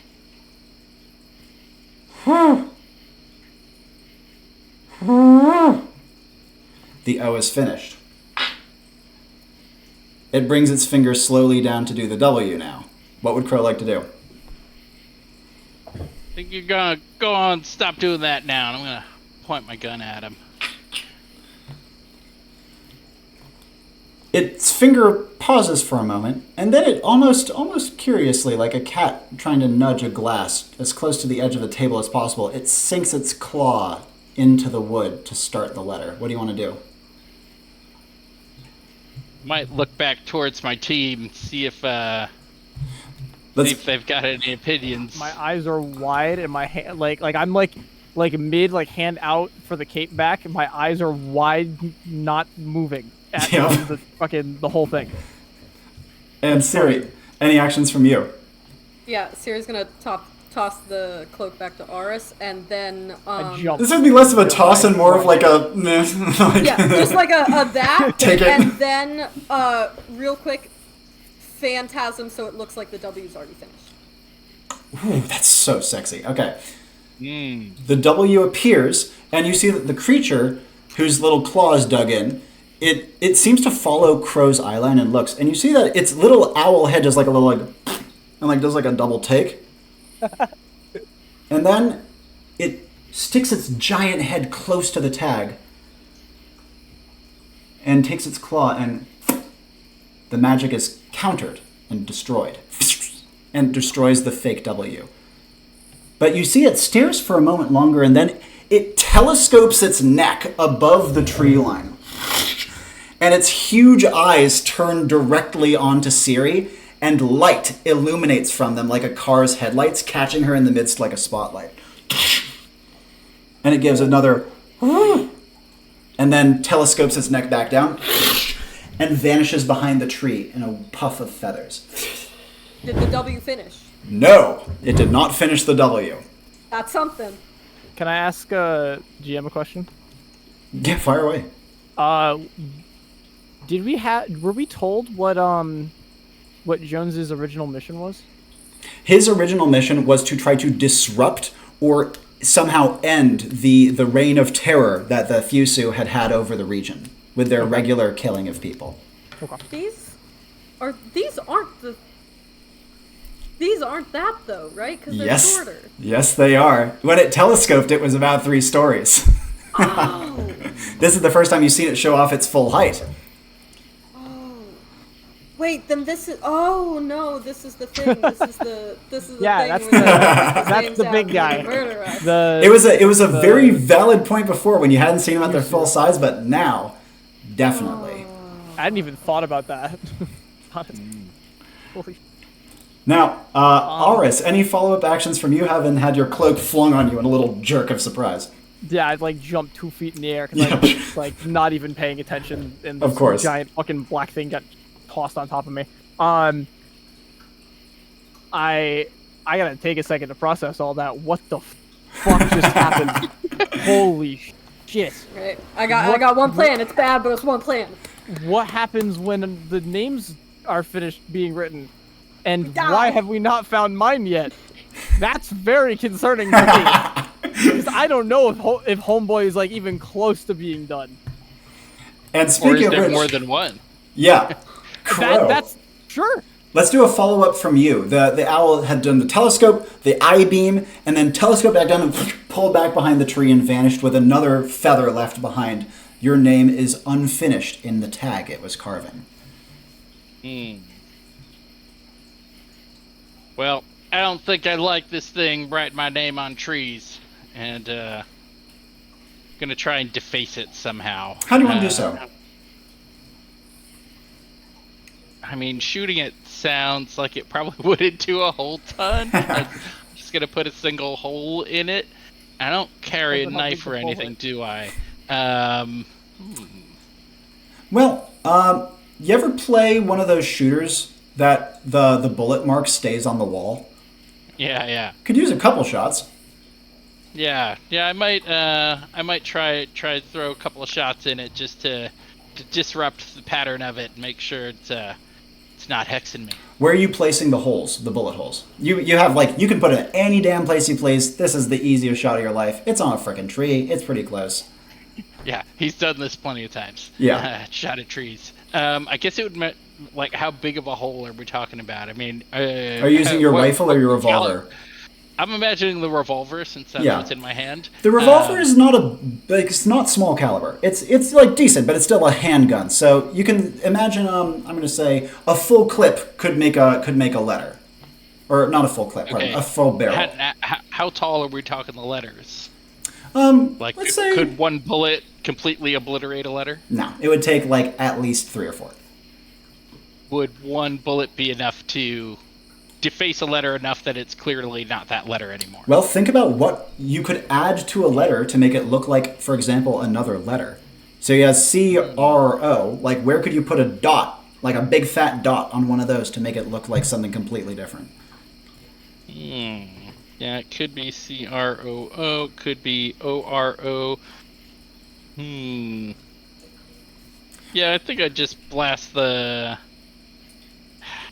kind of just thinking just hitting the bottom of the R, or like the middle of the R. Or lowercase? Ooh, Well, that's a good very question. good I didn't point, think about Fantastic question. These are all caps.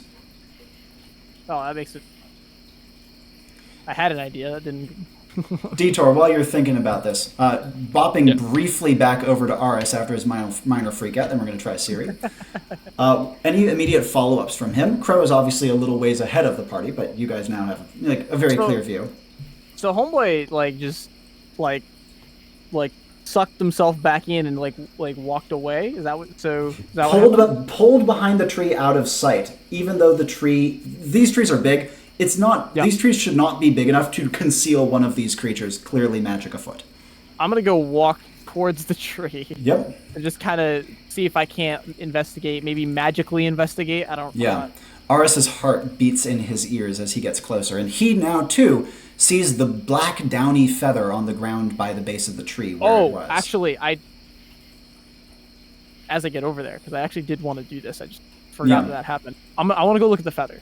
I want to look at the feather more than I want to look at the tree. Absolutely doable. As you get closer, you said that the feather is, even though these things are huge, right, and it's a big feather, it's easily fittable in the palm of your hand. Like, small in the context of the overall creature. It's not a flight feather, it's not crisp and defined, it's downy, so it's fluffy and kind of the filaments go everywhere. And it's like a sooty black-gray. Okay. I don't know what to do with this. Perfect. Siri, what would you like to do?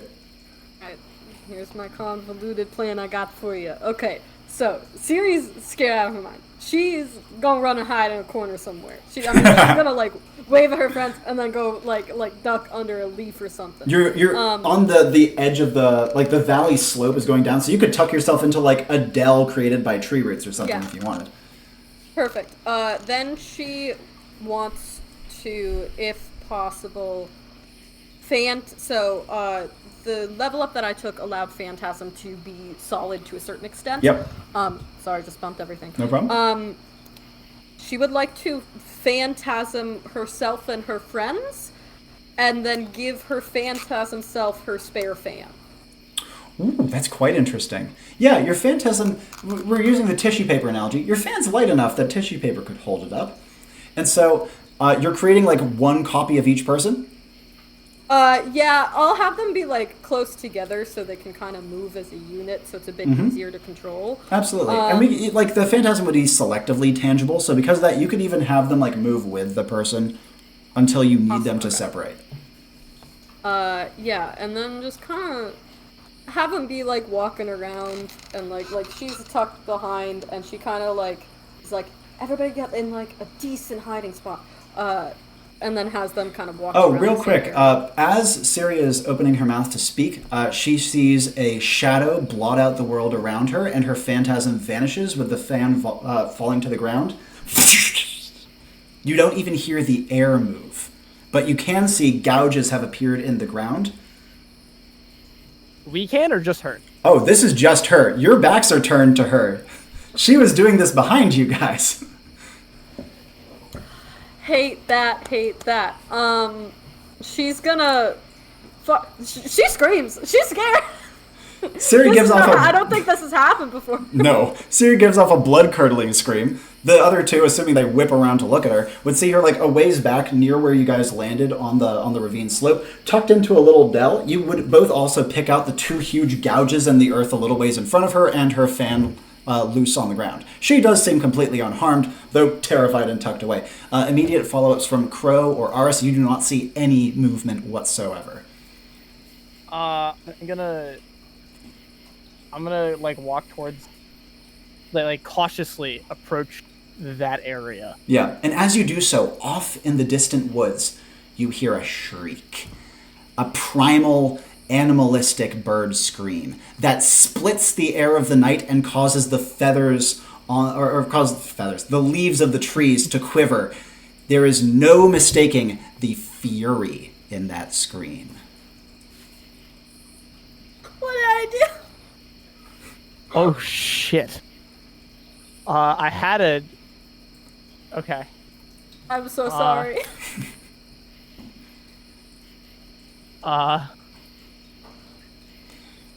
Holy fuck. Let's give Crow a moment. What would Crow like to do while Aris is having a brief existential moment? I think Crow would kind of whip around, rush back to where he saw Siri, and kind of, weapon ready, looking for something to shoot. Scanning the surroundings, he sees no further sign of movement, but he would get to her in her kind of coiled up, terrified position. Actions from Crow as he does so. You all right? What happened? Did one of those things attack you? I don't see nothing. It's angry. I don't think it likes magic. Me neither. I can understand where it's coming from. Are veneers gone? One more time?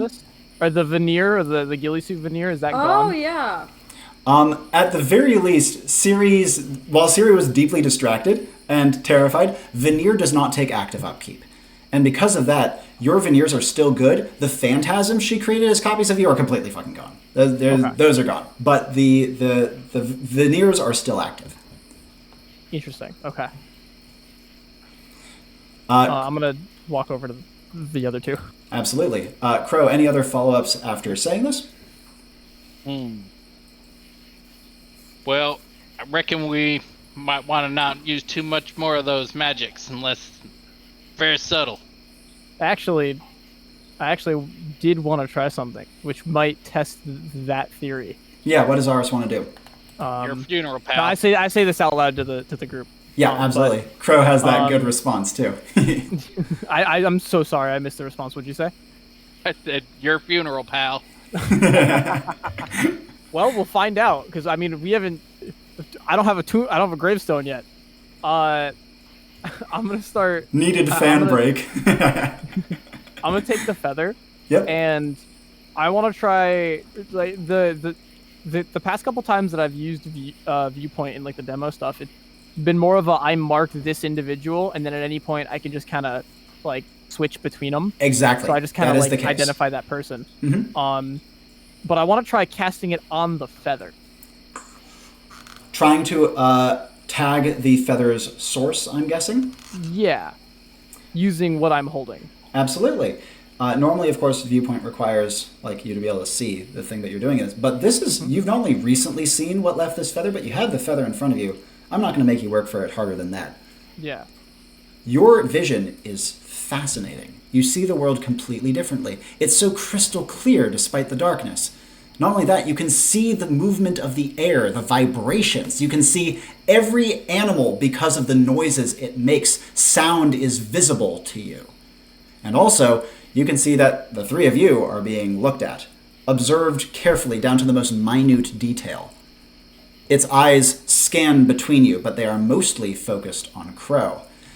As you are watching, you see that it turns its vision, and the woods almost feel like water to it. It moves so quickly, swerving and weaving and diving, almost like a shadow being cast by light. And then its vision reemerges from the exact same point that you guys initially saw it, that tree that it was marking, and you see through its vision its hand crawl out to finish the letter W. I jump back in. It's writing again, and I turn and look at it. And as Aris turns and looks, he sees the claw snake away again, clearly not wanting to be detected in the process. But of course, Crow and Siri would hear this as well. Crow, immediate actions from you as Aris says this. Can I still see the creature? As you whip around, you can see again. It's like snaky claw retracting back behind the tree. GM question: is this sufficiently aggressive enough for standoff? You could absolutely activate the standoff right now. Yeah, so I'm gonna try and activate standoff to focus on the creature and get it to slow whatever it's doing. I'm presuming it's aggression by writing my name. Yeah, and so what is going to be your paired action to lead in this standoff? Obviously, standoff to like curb aggression requires like direct interactions of some nature. You have spoken to it already, so you could take that route if you want. And it does require you to be consistently doing that to keep the aggression off of you. Sorry, I'm reading the rule book real quick. That's totally fine. I'll give you a moment to think. Aris? When would be a good time to run to the bathroom? Now. Let's jump to Siri. Okay, I don't know what to...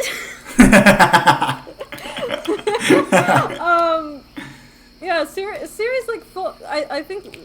Siri's definitely panicking because her wheelhouse is like emotional manipulation, and these things look like they are just like fear monster things and cannot be manipulated. Well, two things from Siri. Now that she's had that moment of terror and can kind of regain a little bit of her composure, it doesn't seem like it's just magic that these things hate, because she's seen Aris use magic, like his phantasm. And also your veneer was used, and they didn't seem to care about that either. Okay.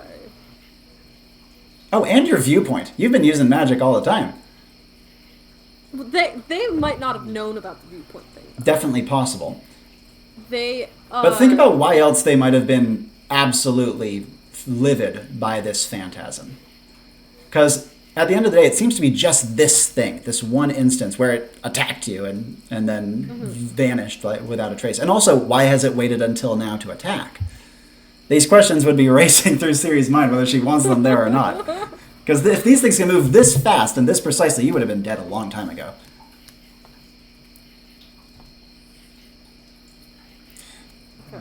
I will give you a reminder about a thing that you guys learned in mission statement. Do you remember how they choose their targets? They draw ballot. They draw ballots. I assume that them writing the thing on the side of the tree is the ballots, was my assumption. Yeah. And so if they attacked you, that means a ballot's been finished, hasn't it? Oh, you meant literally draw. Oh, term of phrase, don't you know? Me. Holy shit. Oh, God. Now, while I'm giving you a moment to brew on that, Crow, do you have anything you want to do with your standoff here? I'm gonna try and advance and see if I can lock it into a duel with me. So as you advance, what are you going to be saying or doing? Approaching is already a decent start to the interactions, but you will need to make it a little bit more concrete. So yeah, I mean, definitely throwing my duster to the side, got my revolver lower. Well, yeah, let me think. I guess I'm advancing, right? So I'm like this. And, And remember, too, standoff not only lets you, like, talk down specific targets, but it also gives you, like, protection from incoming attacks from anyone. So it will help, as long as you're remaining, as the paired action says, like, cool, composed, unruffled, you're going to be generally protected, even as you are doing this other stuff, allowing you, you know, stand in a hail of bullet fire completely carefree and not, like, flinch at it. Nice. Fits with my character. Just Precisely. John Wick of the West here. Yeah, I think I'm going to be trying to call him out and be like, well, hey, if you got a problem with me, you better just step on out and deal with it then. I deal in lead. You can see that once again, its head emerges. Huge. And the color of the moon. As it stares in towards you, you can see that its head is at a lower level, almost your eye level. It snakes its weird neck out a little bit closer, curious. Its hand looks like it's going to go and keep writing, but then it's kind of stopped and retracts a little bit. Almost like it thinks better of it, though you know that your standoff is doing a lot of that. Which would indicate, by the way, that it writing is an aggressive action, because that's what standoff is curving. Yeah. So I think knowing that, I'm actually going to shoot at my name, as I originally had suggested. I'm gonna aim for the top of the O to make it a U, so it's definitively a different word and can't be completed into my name. Crew. And as you shoot, you see that its eyes widen. Its eyes widen so big it distorts its face, and it shrinks back a little bit, and you hear it give a angry, very similar to the scream you heard before, but this one is much smaller, and there's obvious fear to it. It slinks back behind the tree, still its eyes on you until it's barely out of sight. But even as it slinks out of sight for the first time, even though it's out of sight, you can still hear it. It retreats off into the woods at blinding speed. You can hear the Doppler effect of its angry squeal as it does so. I want to tap into the viewpoint. Aris, as you tap into that viewpoint, you see it is shooting away, swerving and weaving, and then another one of them comes into view. The two look at each other, and you can see their beaks click slightly. Like, you obviously can't hear the noise that's being made, but they are presumably talking or interacting. The other one's eyes widen as well, and you can see that its beak flares open, almost distending open, revealing its creepy-looking gullet. And then it snaps its beak shut and shoots out into another section of the woods. This one swerves further and then interacts with another one. Similar interaction as it spreads the word of what has happened. Oh, shit. Ah. What would Aris like to say? Holy. I just saw the one. Yes, right? you saw the Another? one, and it interacted with first a second, then a third. Do I have like an idea of where, like, did it almost seem like that second one was going to where we were? Yes, like absolutely. As if they were like tagging out. Absolutely, okay. Without question. So I'm gonna come back. I'm gonna be like, okay, that one's gone, or whatever that means. It's leaving, but there's another one that's coming. And I don't know if it gets a name per Thusu. Is that how you say it? Right? Yeah, Thusu. If they get like a name per Thusu, but I don't really want to find out, frankly. We gotta find this guy, and I suggest we help him because, frankly, help him with his mission. Because, frankly, if we find him and leave, he's gonna be stuck here until he's done, whether that means he dies or whatever. And if he dies after we leave, then what the fuck were we here for? You guys will be able to emergency ping out him, though he has failed the mission. Oh, you did say that. That being said, I think that the point still stands. Yeah. Because of that, Siri, follow-ups from you. And I should note, Crow, your standoff is still active. You don't need a specific target for it. It is just on. Oh, interesting. Yeah, Siri's gonna nod at Aris, and then immediately, I think you had mentioned earlier that the blood trail ended Yes, after at the the drop. point of drop. But any other clues, scuffs in the ground, like somebody dragging a stick to mark for somebody to follow them, anything. So from your current vantage point, no. Are you going to move, for example, closer to the tree line? Or, like, into a different vantage point from your little, like, because you have just, like, come out of that little nook you were hiding in. Yeah, I think she's gonna get up. I think she's not gonna like leave it like all together just yet, but like kind of get out of it so she can get a better view. And again, looking for clues. I also think like trying to listen and find that harmony again to see if that's a direction that she can go in. Are you looking at the ground, I presume? Mostly the ground. A little bit of like lower trees, like where I think an average like human person's height would end, to see if like he like marked a tree or something to say where he was going. Absolutely. And as you are looking from this vantage point at like that mid tree line height, yes, you see a small collection of tiny red mushrooms that are scattered along eye level of a section of trees along their sides. Not visible from when you guys were up on the top of the valley, but from your current lower vantage point, you can definitely see them. Siri's just gonna go, there, let's go. And then, as I think, like, can I make like a little like, kind of a phantasm ball that can just like roll in a different direction and crunch leaves? Ooh, yeah, because it's tangible. Yeah, okay, I like that. If you are going straight ahead, give me the direction you want this thing to roll in. And do you want it to roll into the woods or along the rim of the valley? I think Or the in slope, the rather. valley, Yeah. valley and like T from us, Absolutely. or like right angle. Her phantasm is created and rolls away neatly.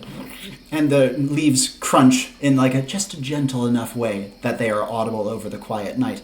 As Siri points and starts to proceed, are Crow and Aris falling into step with her? And if so, what will they be doing while they are doing so? We will start with Aris. I'm gonna follow her because I'm gonna be no help. At least not the Crow. With keeping those things at bay. I'm gonna kind of stash the feather somewhere helpful. Yep.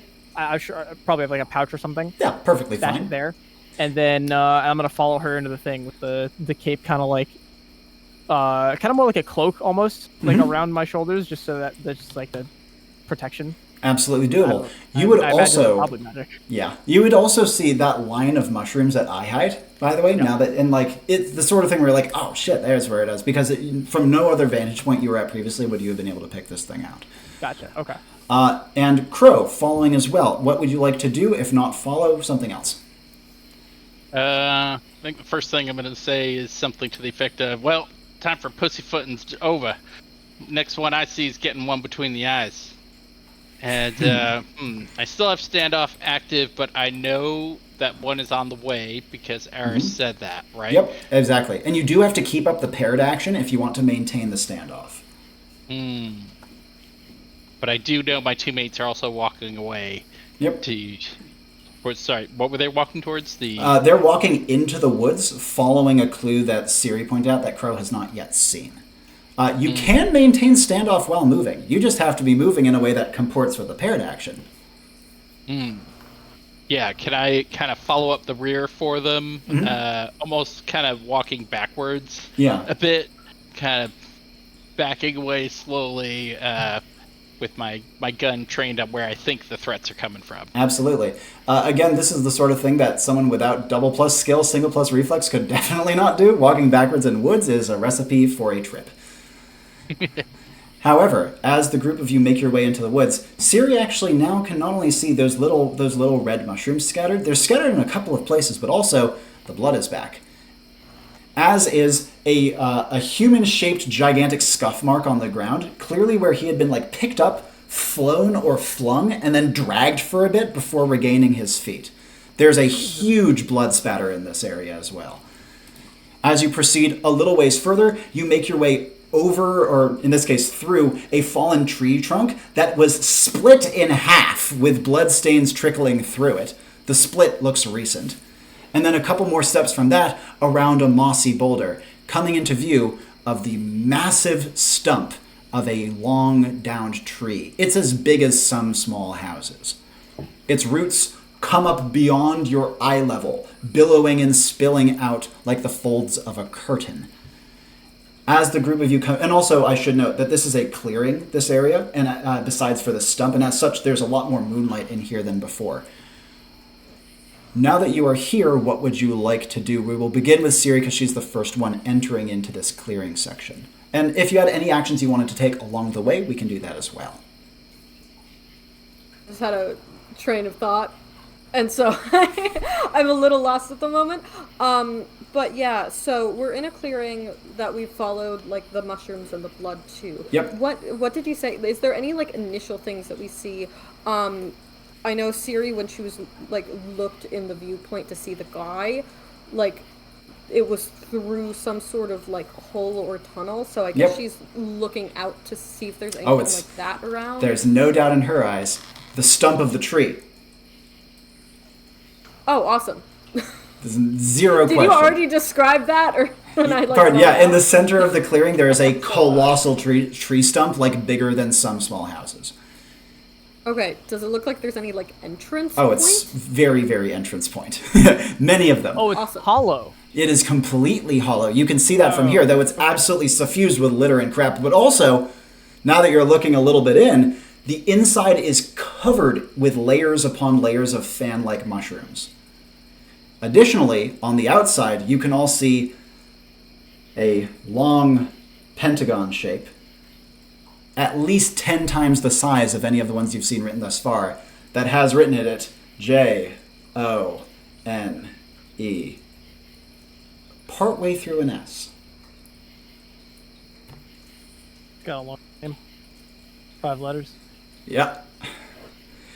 Actions. I wish we had longer names.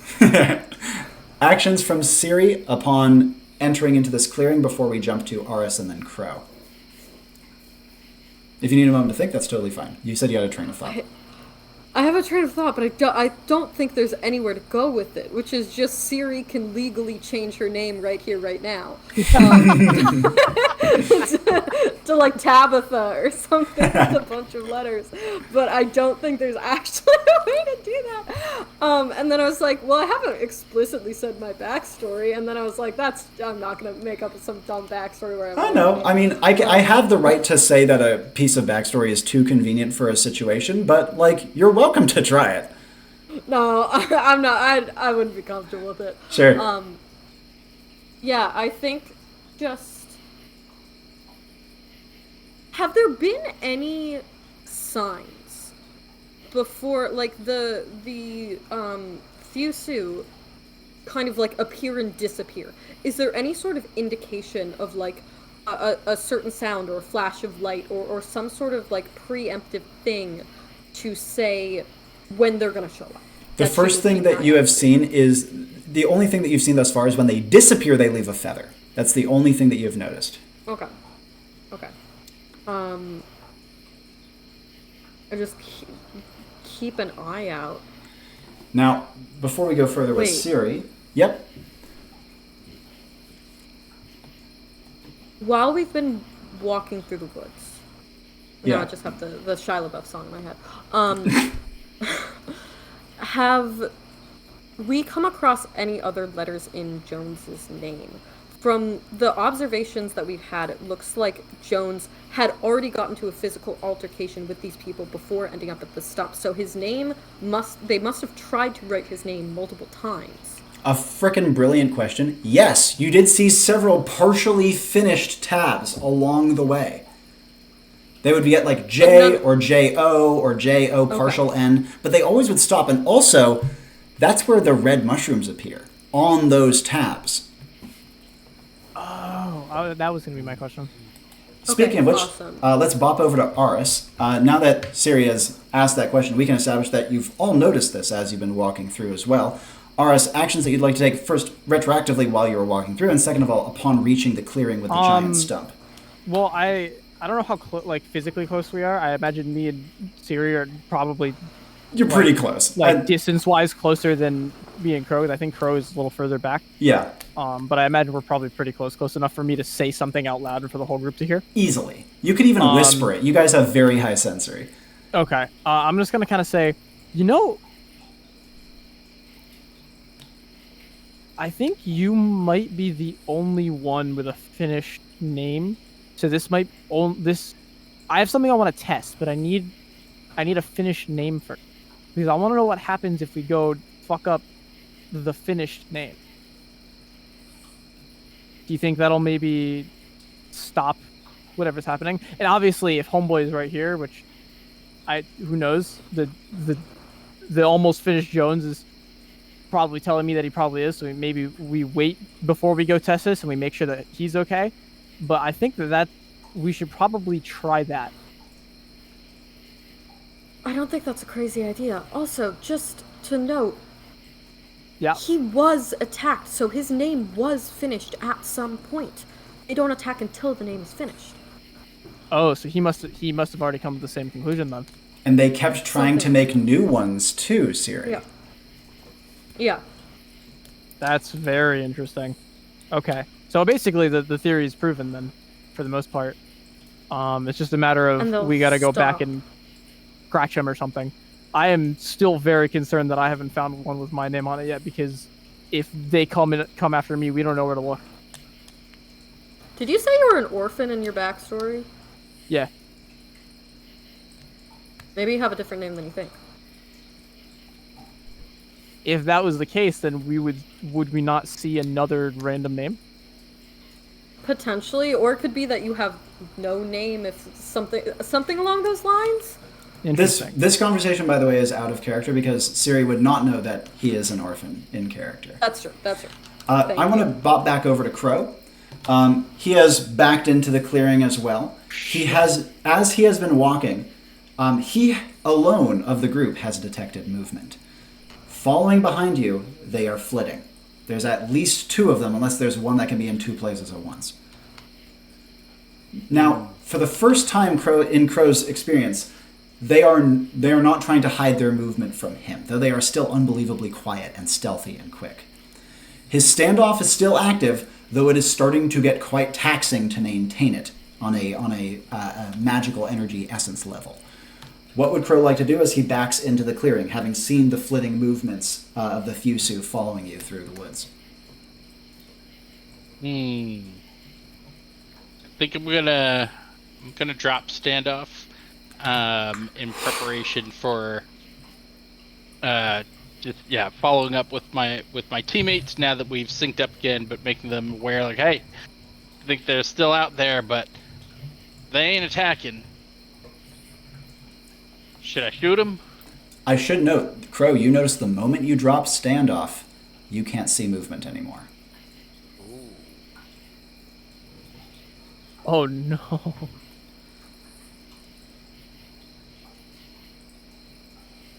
Well, I posed the question to the group. So, should I shoot him?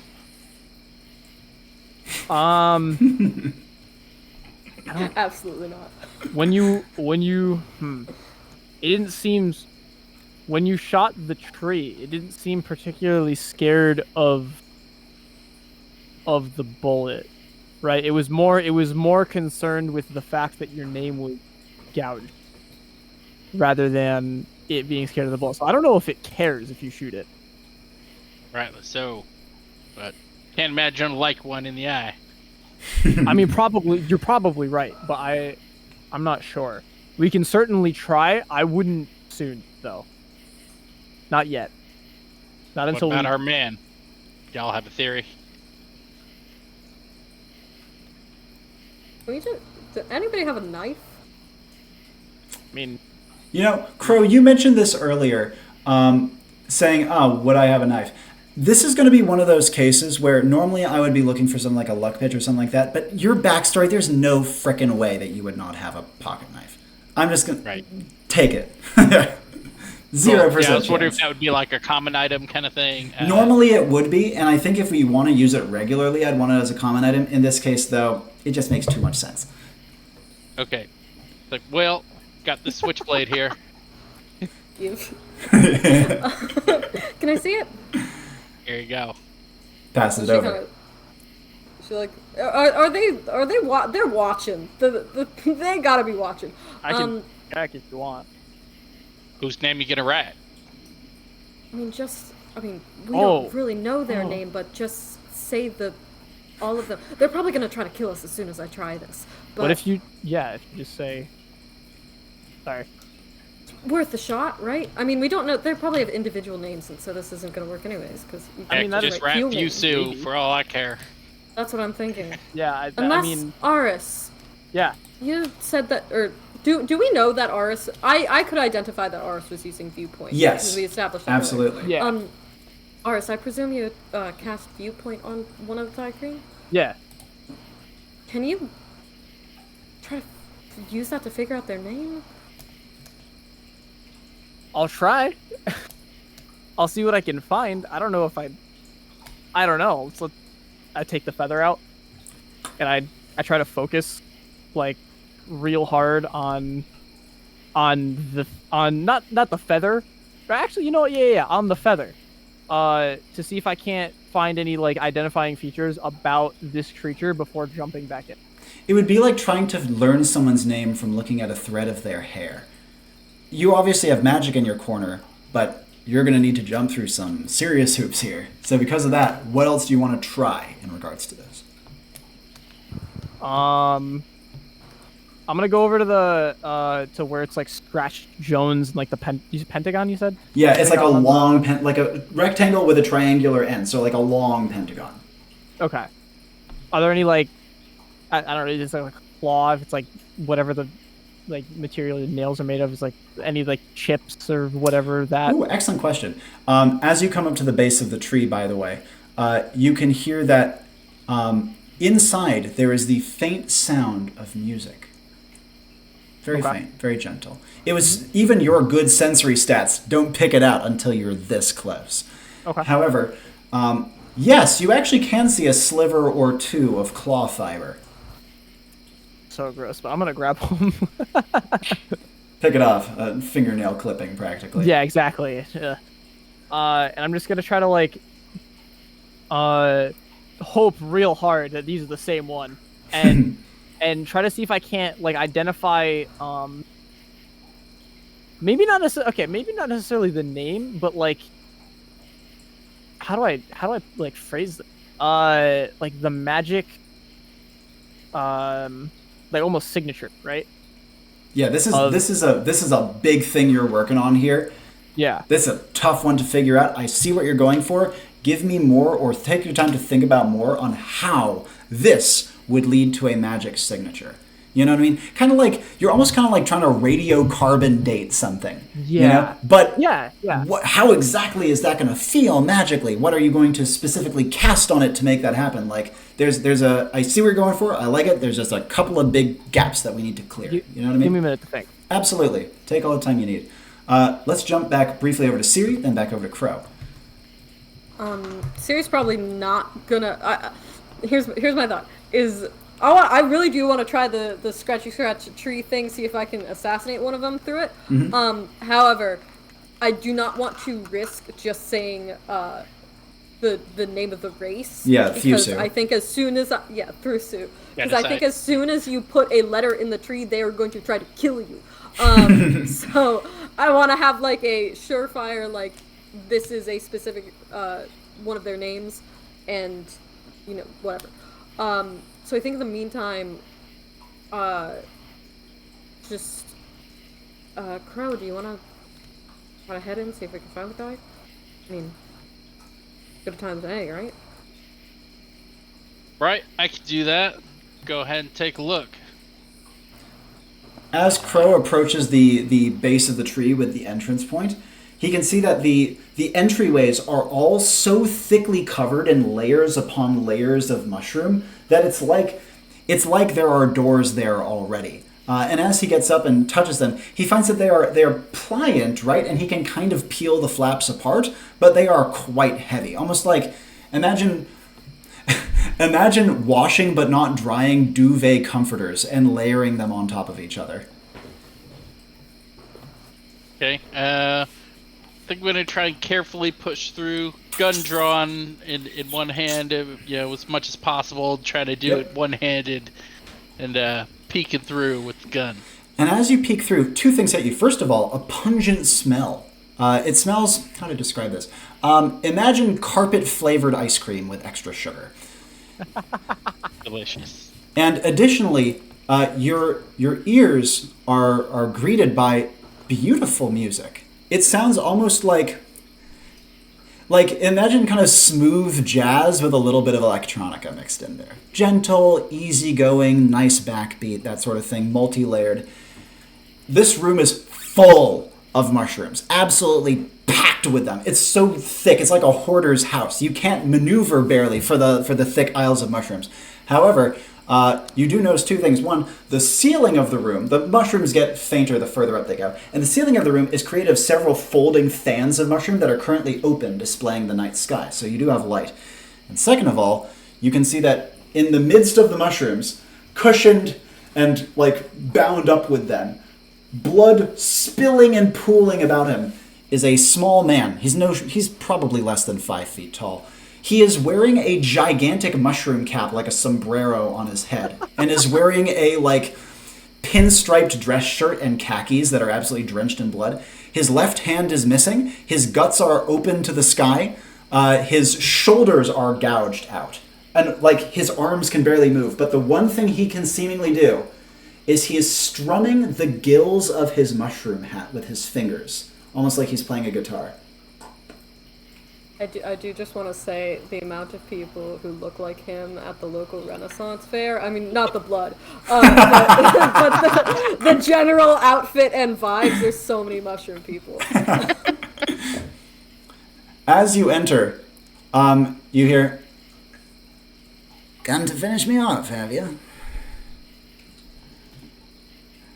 So I peek in, see him there. I'm like, "Hoy, friend! Actually, we're here to rescue you." And I go to call back out to the teammates. "Hey, think I found him." As the two of you hear this outside, Jones follows up with, "Oh, that's the nicest thing that's happened today." I bet. You can see, by the way, that when he talks, his mouth doesn't move. Instead, a mushroom by his head pulses gently and emits his voice. He says, "I hope you don't mind. Enclave badge. It's a little bloody right now, but it should still work, unless they didn't tell me that function. Be kind of a shitty design if blood turned it off, don't you know, with what work we do? You are from the Enclave, right? Or am I extra, triple, doubly, triply fucked?" "Yes, indeed, sir. I gotcha." And I'll sprint over to him and search his person for his Enclave badge. You find it in a pool of his blood, almost in his stomach. Oh. I've skinned plenty cattle in my day. Blood don't worry me none. As you take out the badge, you feel the badge pulse gently, and then you hear in your mind a smooth voice, a familiarly smooth voice, saying, "Emergency evacuation initiated. Hold position 2 minutes." Wow. That'd be a bad 2 minutes. Well, T-minus 2 minutes till evacuation, y'all. the worst Bloons Tower defense ever.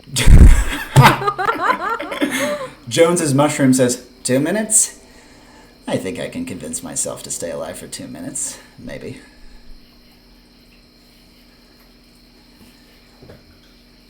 Think you can protect us with these mushrooms y'all got here? Maybe?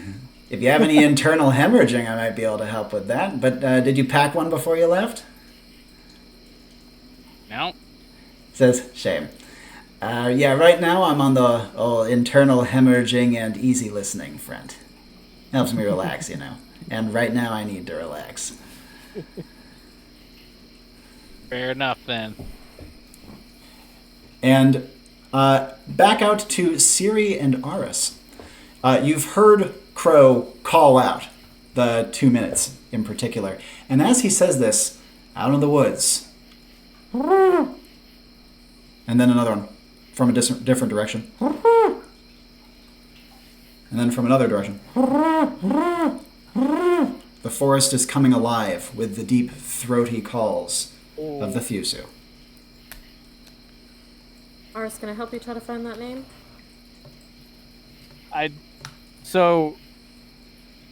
Probably. So I did come up with an idea. So while I'm like focusing on these different items, I'm really hoping they're from the same one, but who knows?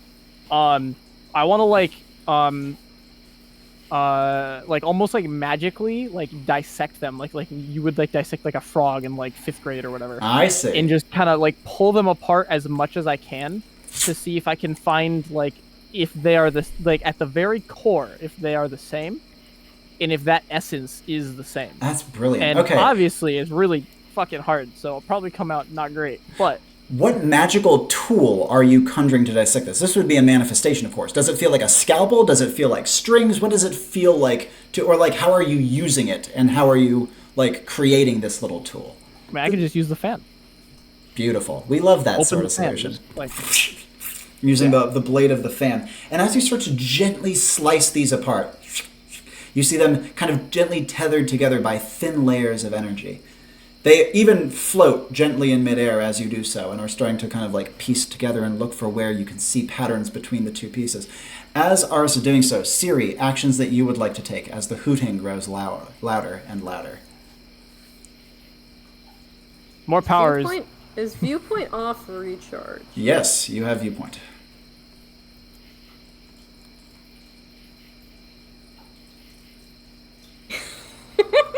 Okay. Can I cast viewpoint on the letter S that I saw earlier? Oh my god. So that's going to be your hook to get the viewpoint? So here's the plan that I Yeah. have. They will not attack unless they've written our full names. My name is short, and they wrote half of it. They've probably finished writing my name. Unless they have to write it in front of you, which I think might be part of it, but I don't have context for that. So, the goal of this plan is cast viewpoint on the letter S, see if my name is full, and then cast something through the viewpoint onto one of the letters to erase one of the letters of my name. Oh my god. Alright, so that would be like a veneer through the viewpoint. Yes, and I think it may not be allowed. I think it might be a little too much. How are you going to get a viewpoint onto an S, not a person, an S, that you can no longer see? Here, okay. Undo that. Do, the mushroom staircase that was, I could see the letter S from the top of Yes, that. you could. I can recognize the magic of the, type of magic that he casts. If I can tap into that frequency, follow it back to where the mushroom was, to see out of where one of the mushrooms is. I love that. That's very, very clever. And I am going to say yes, indeedy. Woo! Okay. Ah! I'm scared. Me too. Frankly. And because of that, you see two things. Your name written out in the exact same place it was, and your name written out again beneath it.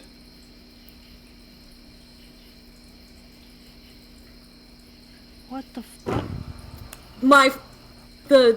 The guy that I cast before when they smacked my illusion down, that counted as me. Yes. They had to redo it. Exactly. You So survived it in did a set. work. It Yes. did work. It precisely Oh my- worked. Yes. Okay. It wasn't a waste of time. I hate this. I am terrified. Okay. Really good. Great. Now, second point, how are you going to make a veneer go through your viewpoint on... Take a moment to think about that. Aris. Yeah. What are you going to do? I'm still dissecting. I'm trying to figure this out. Trying to figure out a name. You have for something, completely identifier. separated this out. Like the piece, the little shard of talon and the feather. And the thing that you notice is as follows, right? So, you know tally marks, right? Yeah. The threads that connect, that you're seeing as you connect, they don't quite look like tally marks. They look like apostrophes, alternating left and right, but not always. Like it could be left, right, left, right, left, right, left. You know what I mean? Yeah.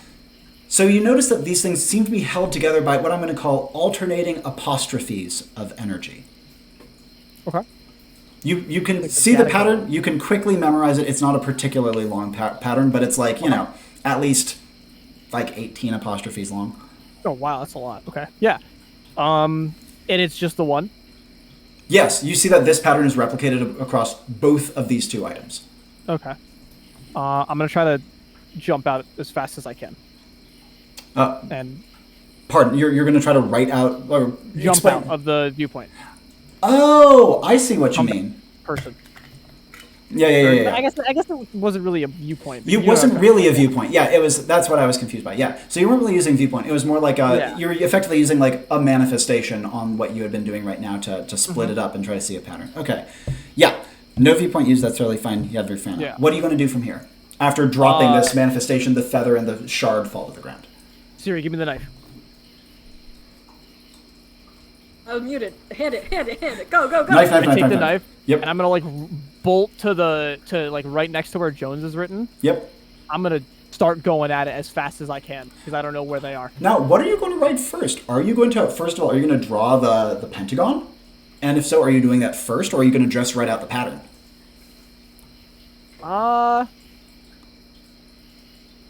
Well, the Jones thing makes it seem like the Pentagon does clearly come first. Every time you've seen this thus far, they've had the Pentagon first. Oh, really? Okay, I missed that some. Yeah, Pentagon first because seems important. As you start to carve into the tree, putting your muscle behind it, carving down once again, the second you finish the last line of the Pentagon, screaming from the woods. Screams of rage, the same as before, but dozens of them this time. Angry, livid, echoing, indignant screams, and then a set of head-like lights appear around you. Before we go further, I want to catch Crow up, then we're going to have Aris go. Crow, having informed your teammates, I'm guessing you're pushing your way back out of Jones's little tent. I had a different idea. Yeah, so wait, fire the away. tent is inside the stump, right? I actually want to see if I can climb up to get a better vantage point. Easily Crow done. likes to be in his vest. Yeah, and because there's all these climbing mushrooms that already kind of like reach up the walls and then lead to those like fan portions that create like the currently open roof, and you can climb one of those easily. Right. So I'm trying to get up there and get to vantage point where I can provide covering fire for my teammate. Absolutely. In that case, that's a perfect thing to have done during this time. As you are pulling yourself out of the top of the stump, this is when you hear the screaming start from the woods. I should note, Crow could not hear a damn thing inside of the stump.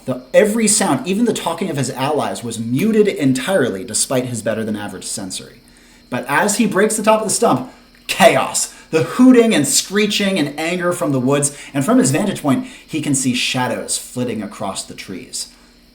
Again, you were told you had about a half dozen to deal with. There's more than that for sure, as of now at least. Holy fuck. I'm going to ready my Sharps rifle. And this is the point where you also would see the spotlight shine in on Aris. The spotlight is emitting from over your right shoulder.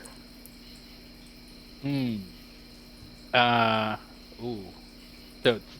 it's that like way, behind you and to the right. Is there anything that I could trick shot off of? That's an excellent question. You got a ton of trees around you, and you're also on the lip of this big, gnarly, knotty tree as well. So you have options for trick shot angles for sure. The question is calculating that angle such that it goes a distance behind you. Yeah.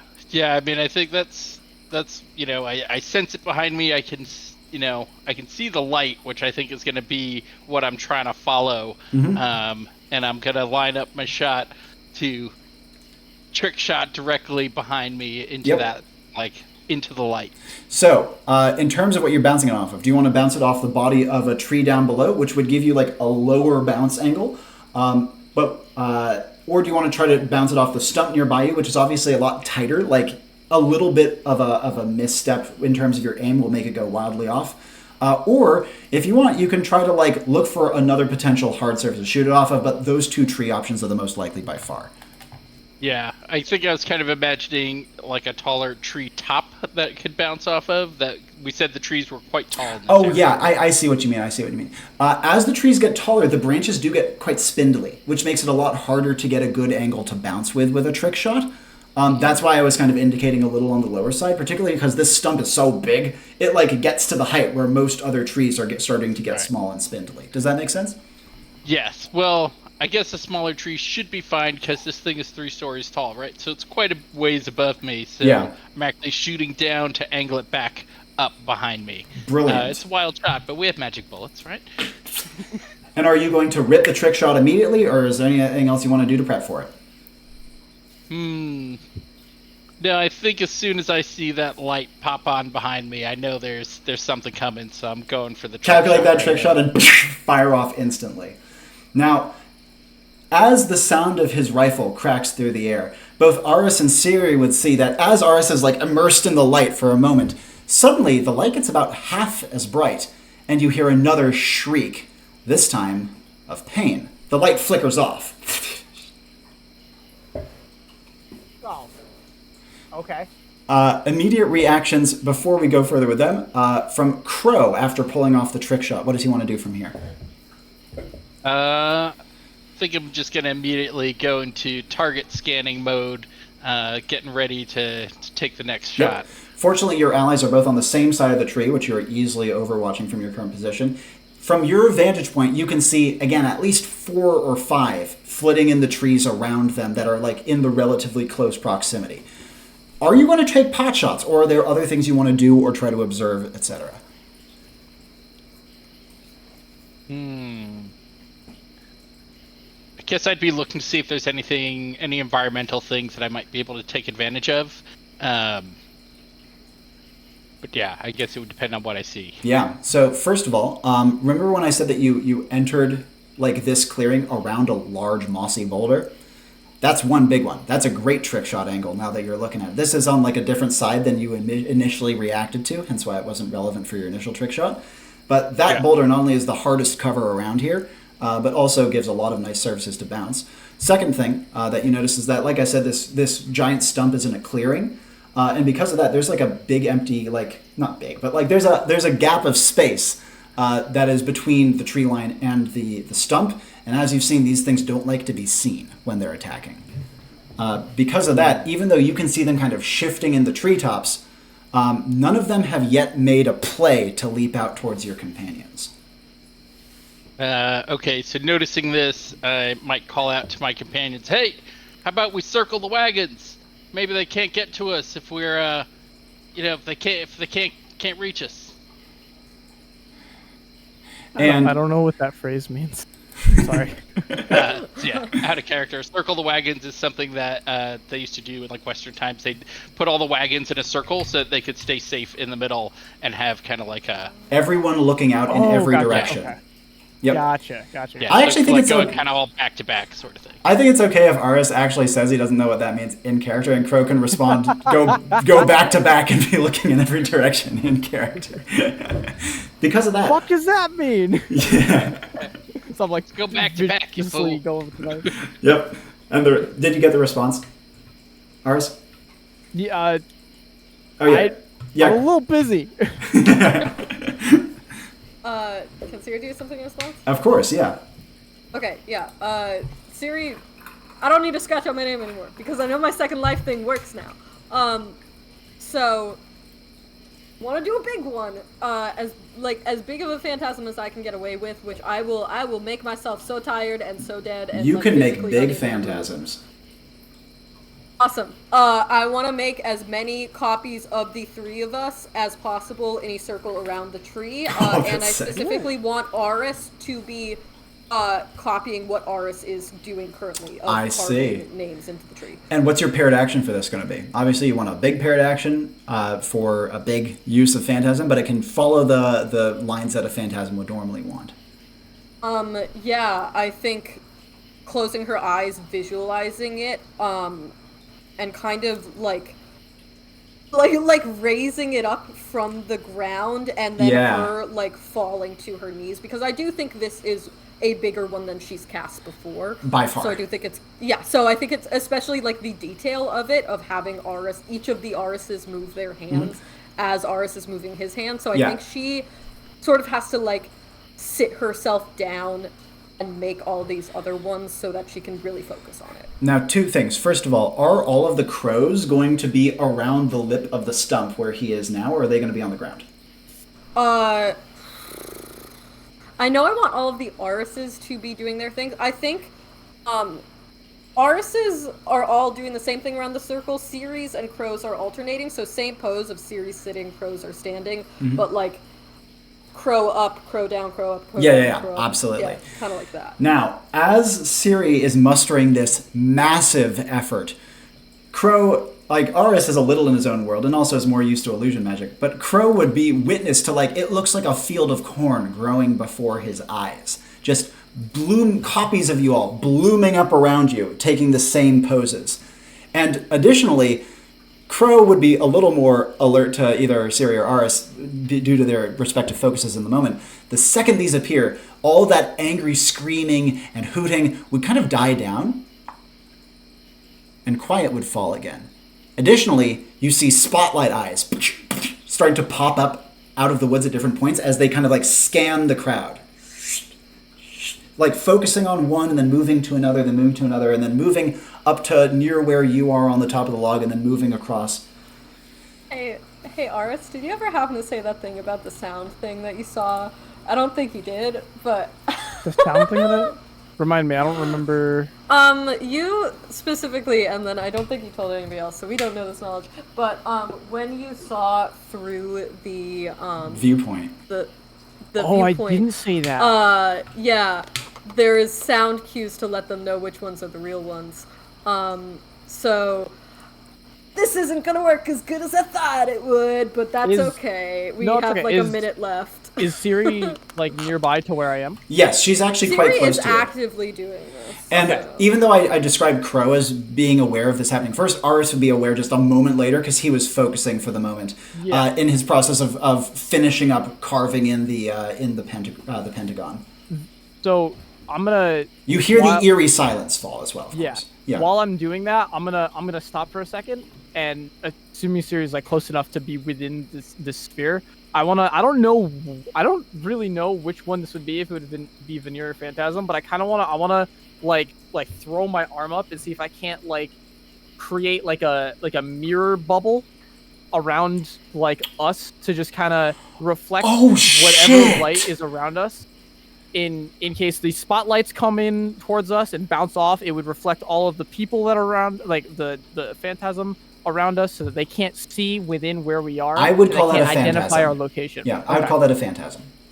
Yeah, I want to try to do that to make it so that it's like harder. Not only can they not tell which one is us, but the two of us, except for Crow, like fucking like in a tree. Yeah. Like can't actually be found. Yeah. Now, Ciri, you would notice that this like film goes over the top of you. It looks like looking through the slightly fuzzy other like viewable side of a two-way mirror. And after this is cast, Aris, do you have a follow-up that you would like to do? Yeah, I'm gonna go back to the scratching on the tree. Now, Ciri, you see Aris goes back to scratching. He is starting to do weird quotation mark looking things.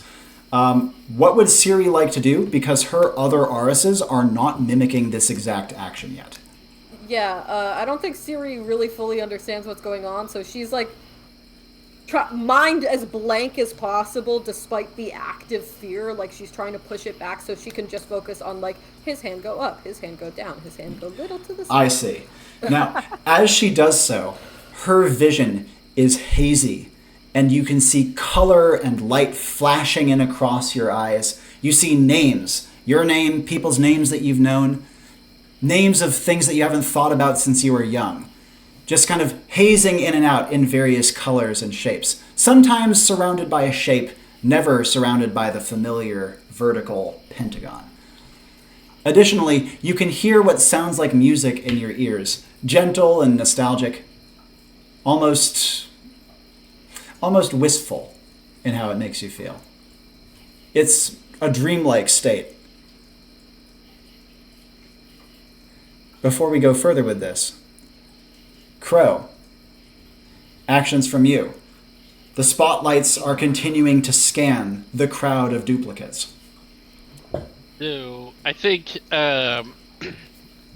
like, as the spotlights had first come on, Crow would have been preparing for shootout, but with all this magical display, he does not have the composure to pull that off.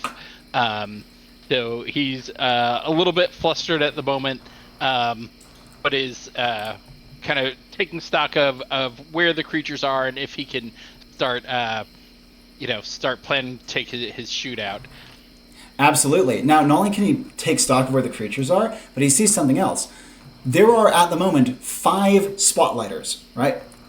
But with each spotlighter, you can see, because of your vantage point and the way that their light from their eyes kind of like is blocked out by shapes around them, that each spotlighter has at least 2 non-spotlighters kind of crouching near it. Almost like, have you seen in like military contests when you get like that double pat on the helmet and then you do something? That's what would be coming to Crow's mind, or something kind of akin to that from his background. As one of the spotlighters lands upon one of the Siri copies, you see that there's a pause, it gives a blink, causing the light to very briefly flicker, and then one of the ones at its side goes launching out. Now that you actually can see it, this is the first time you have seen it move. It moves like a smudge of ink being smeared at 100x speed across a piece of paper. And the Siri copy just vanishes, with only gouges left in the ground behind it.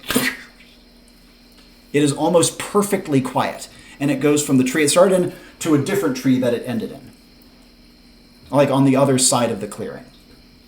Wild.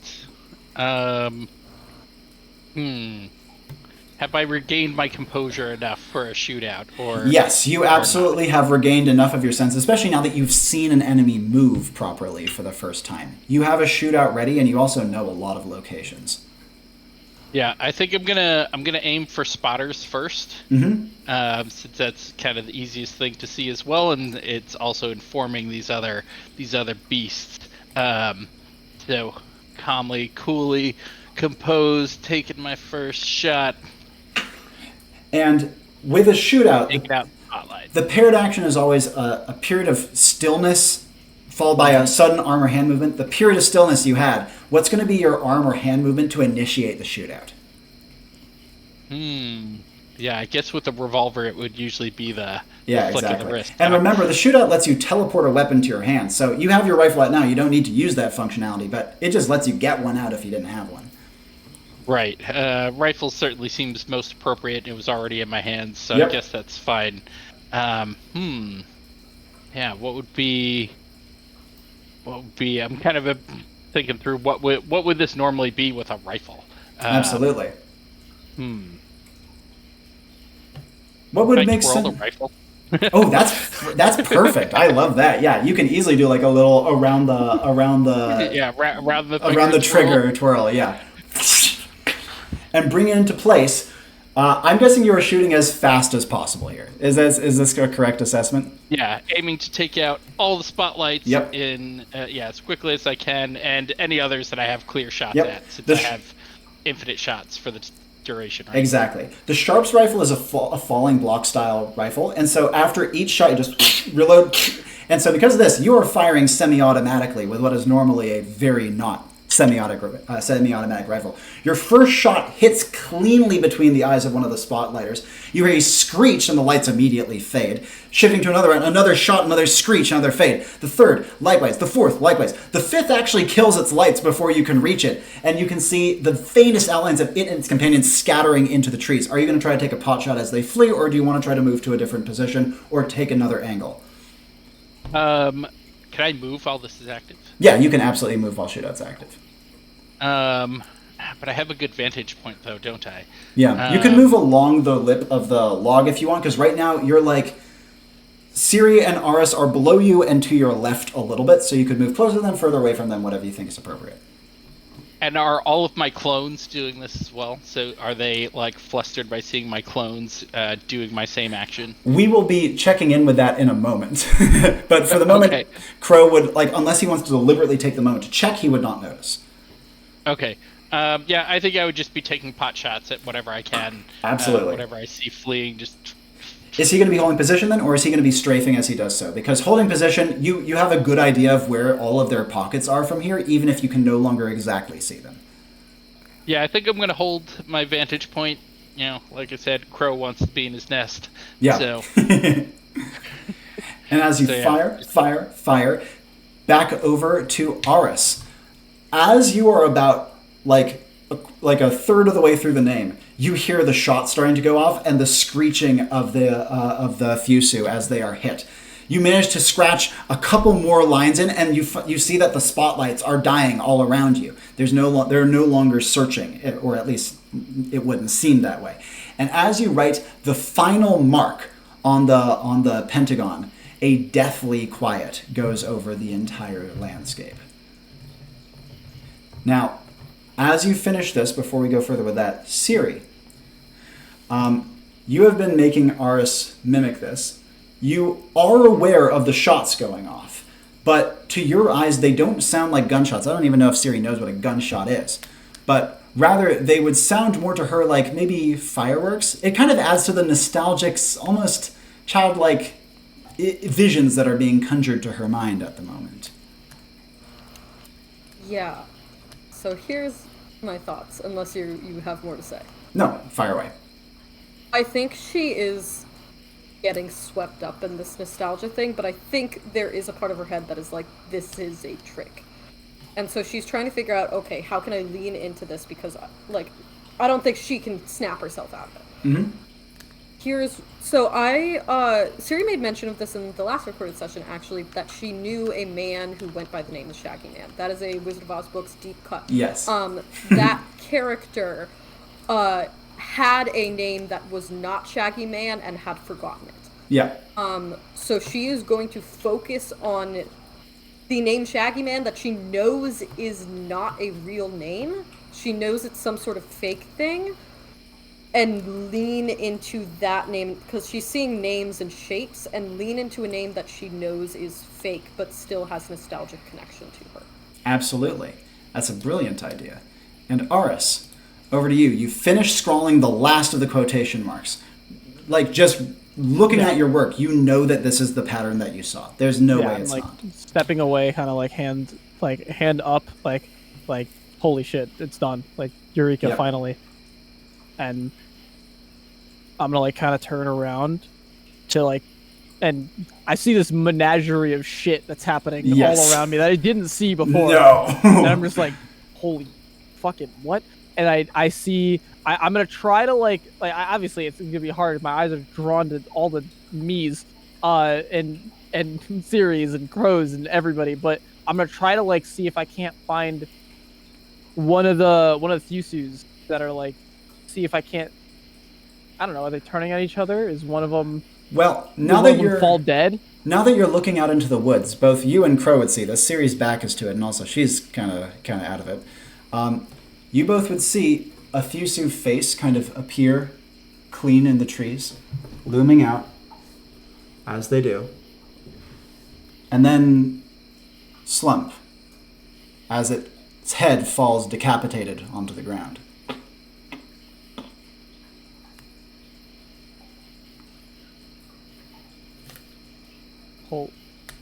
I think it worked. Seriously, I think it worked. Siri, all that Siri would hear is that Aris is pointing, and he's saying, I think, and then the rest of his sentence is kind of garbled. I think, and also he doesn't look quite like Aris. She's not sure whether it's him or someone she knew before, but he is definitely pretty insistent about something here. I'm gonna glance, as I'm pointing, I'm gonna glance at her and realize she's. Do I realize that she's not? Yeah, with it at the moment? She's kind of glazed at the moment. Yeah. Can you tell which Siri is the real one? He did know the positioning of you because he cast that bubble, and also, Aris would see that her eyes are sparkling with a resplendent rainbow. It's actually something that he's familiar with. You might recall, when someone has used a lot of magic, weird things start to happen. Yep. And this looks precisely like low essence symptoms to Aris. Okay. I'm gonna kind of go over there and like. You only have to take like a step or two. Yeah. Yeah, I'm gonna like kneel. Are you standing straight? I have no. What do you? She's on her knees. Yeah. On her knees. Yeah. I'm gonna like kneel down and put like a hand on her shoulder and try to like push whatever like fuel reserves I've got into her. Okay, that's try really to accelerate the process of what like the what did you call it again? I'm sorry. This is like symptoms of essence exhaustion. Essence exhaustion. Yeah, so I'm gonna try to like accelerate the recovery process of this exhaustion. Now, typically you're gonna do this through a rally, and so if you checked about it, rallying that's totally fine. It's a tough mechanic. You're welcome to take a look to read it if you'd like. But a rallying is a turning point, if you're familiar with that phrase in Enclave. Sure. Which is about trying to do. It's an enheartening turning point when you are trying to make someone pick themselves back up, get back in it. It doesn't have to be a pep talk. It's something uplifting, whatever that means. And the more it can come from your character and the interaction you're having with your target, if you're using it on someone else, the better. Okay. Now, while you're taking a moment, because I know that's a lot to process, I'll briefly check in with Siri before jumping back to Crow. You would see that the unfamiliar man has kind of stepped closer to you and is kneeling down in front of you with a hand on your shoulder. He looks concerned. He seems trustworthy, reasonably speaking, to your kind of dazed and hallucinating mind. What would you like to do? I was like, if it's a nostalgic feeling, she'll like kind of wave like a kid. Yeah. Give a little wave. That might be important for Aris to play off of, so Aris just know that she is... I'm so sorry. No, don't worry. You're all good. No, you don't have to rush. I'm going to give you time to think. I was just catching her up, and so just know that she is waved. What she said at all. Oh, she has waved. She did like almost a little childlike wave to you as you've knelt down in front of her. Oh, I see. Yeah. Crow, jumping back to you. There was that moment of complete silence. You took a couple more pot shots. You actually heard another like screech or two as you were shooting blindly into the woods. Shootout is still active, but then you see the face emerge, and then the decapitated head thrown following it into the clearing. Well, I think that might have dealt with some of them. What would you like to do from here? So I think, how easy is it for me to get down from my perch to my teammates? I can see that they're huddled together now, and I know Siri was exerting herself. Well, right? funnily enough, you can't actually see that they're huddled together because that bubble that Aris cast. However, you know where they were, and you know they haven't left that. And you can see the kind of visual distortion that indicates they're probably hiding themselves from view. This stump is a much higher drop than the drop you made previously, with not any nearly as effective ways of getting down fast. But behind you, you do have very pillowy-looking mushrooms. Yeah, I think going back down the way I came, kind of parkouring my way down, in concern for my teammates. Absolutely. Leaning on my reflex a bit to just like quickly kind of... Easily. A hop down onto that weird fan thing, and from there onto the like almost stacked part, and that's an easy slide, and then you're at the bottom once again. Jones is no longer playing music. His Enclave badge is still pulsing gently. No. Ooh. That's concerning. We're supposed to tap it again. Oh no, you've already activated the emergency ping out. I'm going to say like that is confirmed how you do it. You start the ping out, you don't have to finish it. But that's a good thought. And maybe who knows? Maybe on future missions you do it will work otherwise. But in this case, I'm going to confirm. Don't worry about that part. Okay. Crow, you now have kind of a split decision here. Which path are you going to take? Are you going to go to Jones or going to go to your teammates? Well, I think we forgot to give some first aid to our buddy over here, so gonna realize that in all the commotion we maybe skipped an important step here, so gonna go and see what first aid I can provide to Jones and maybe frantically tap the Enclave badge a few times, see if I can when there's a traffic light, of course. It's gonna be so funny if we did all this and he's just dead. It would be it would actually be so funny. It would be so awful. As you come over to him, you see that his hand that was playing the gills of his mushroom cap is kind of like rested against his face. You don't see any initial movement on him, nor do you initially see any movement from his chest. What actions do you want to take? Is there anything I can use for like bandages? I mean, this man's ripped in pieces. Like, bandage at this point is probably not going to do it. On the floor, right? Yeah. Give him bandage, it'll be fine. If you need a moment to think, that's totally fine. Yeah, I'm gonna think for a sec. Totally.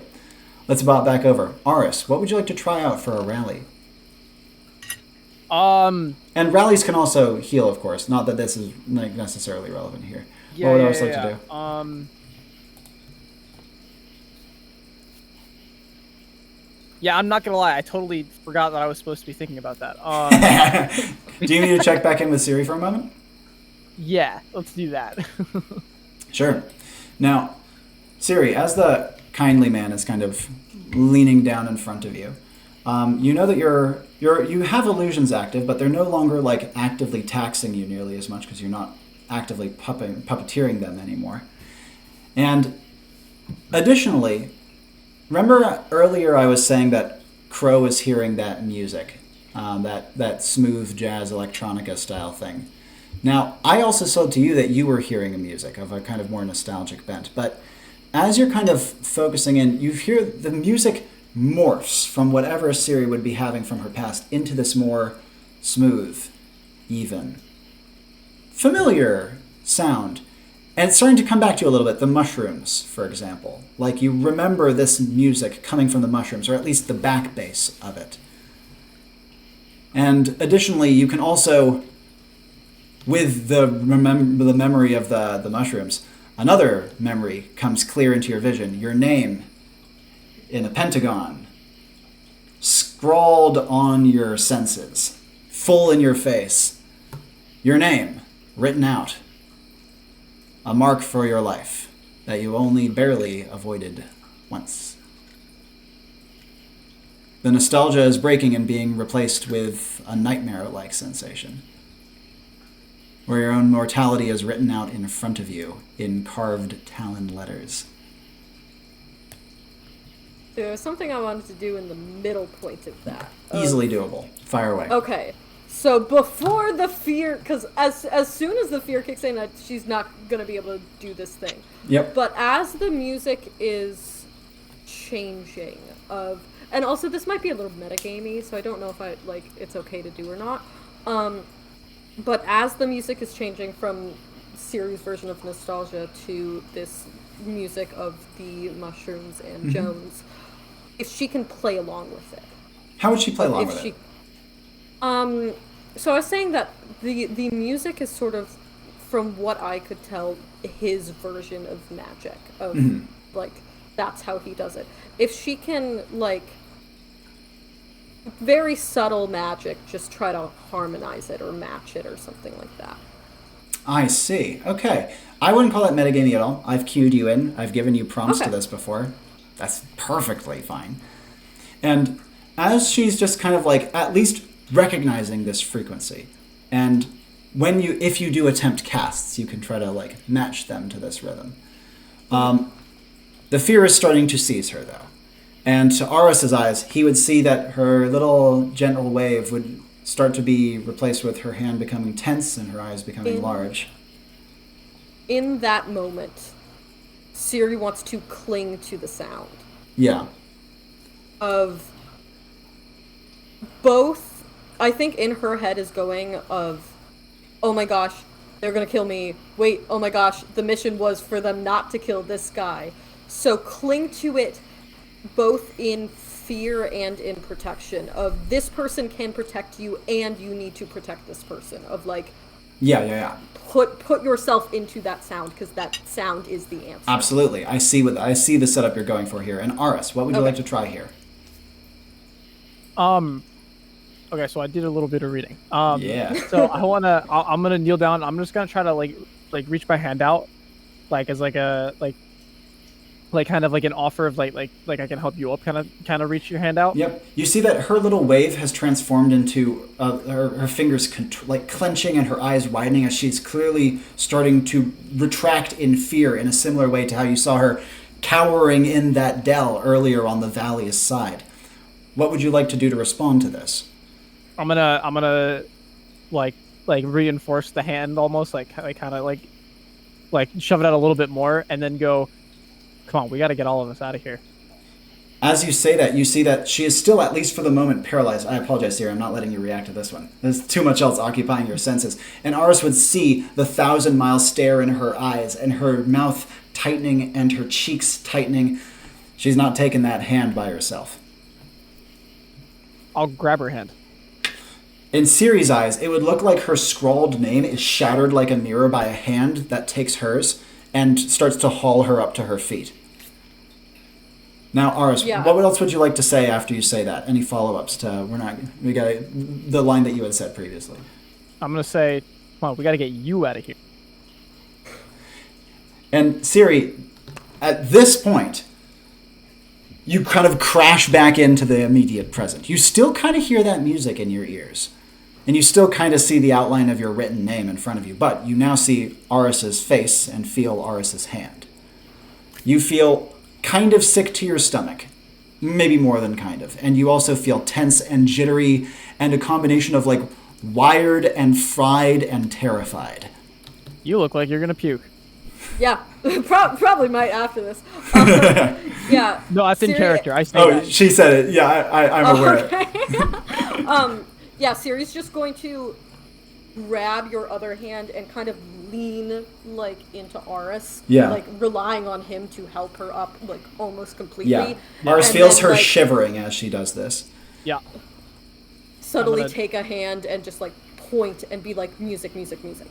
Okay. I'm gonna like stand up with her and then like kind of like walk her over to the inside of the stump. As you are doing so, if I can bring the bubble with me, that'd be great too. Oh yeah, fortunately you don't really have to because you were already hugging the edge of the stump, so the bubble went over the two of you this way. But as you a big do, one. Okay. Oh yeah, like phantasms can be big. Like they're pretty easy, but at this point the bubble is fading, and more notably, even though Ciri is leaning into Aris, so she doesn't see this, he can see shapes emerging from the woods. Okay. They're large as they emerge, but then you see their limbs telescoping. I'm gonna hurry up as much as I reasonably can. You pull Ciri through to the folds of thick mushroom. That, again, feels like wet duvet without the wet. Are you going to, like, push your way through them? Yeah. Yeah, just kind of, like, pull her with me. Like, walk backwards. Yep. And as you are doing so, Crow, actions you would like to take with the still Jones. So I guess question here, how much time has passed? We had a 2-minute ping out, right? You do not know. We had a shootout and some other stuff. Crow would have a decent internal clock, not down to the second, though.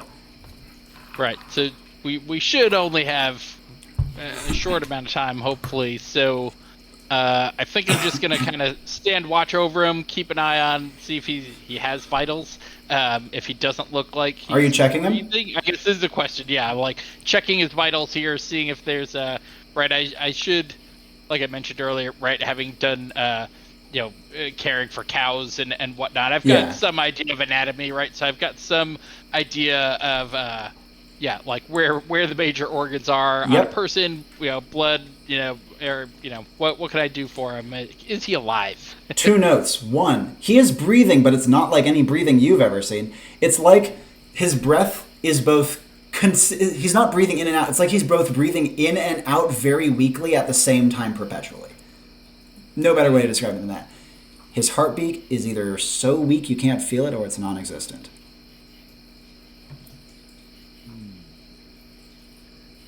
I think I'm just gonna keep an eye on him and address my teammates. Y'all all right? As the two of them, she looks like she's been through hell.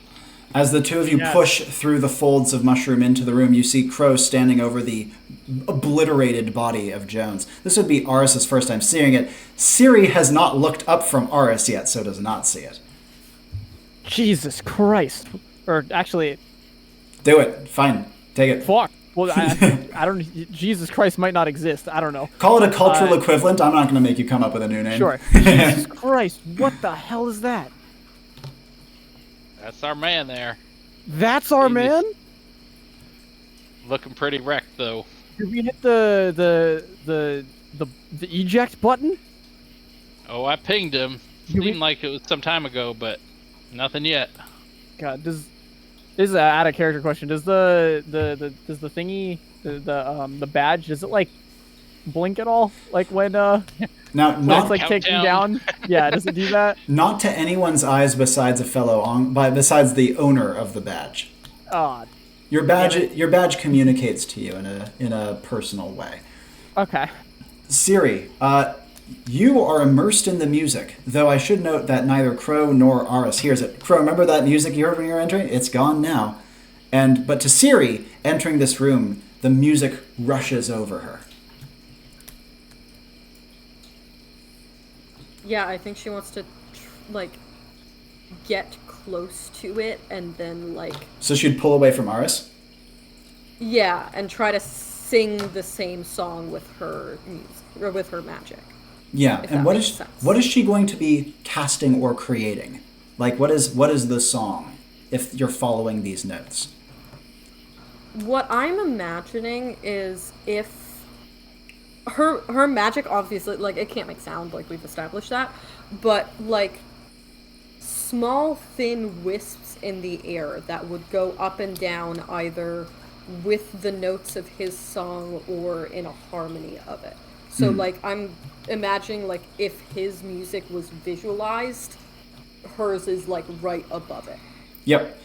You can, both Crow and Aris would see Siri kind of walk forward again, almost trance-like. Siri normally would be immediately drawn to the sight of the blood and gore, but in this state, it's not as obvious to her.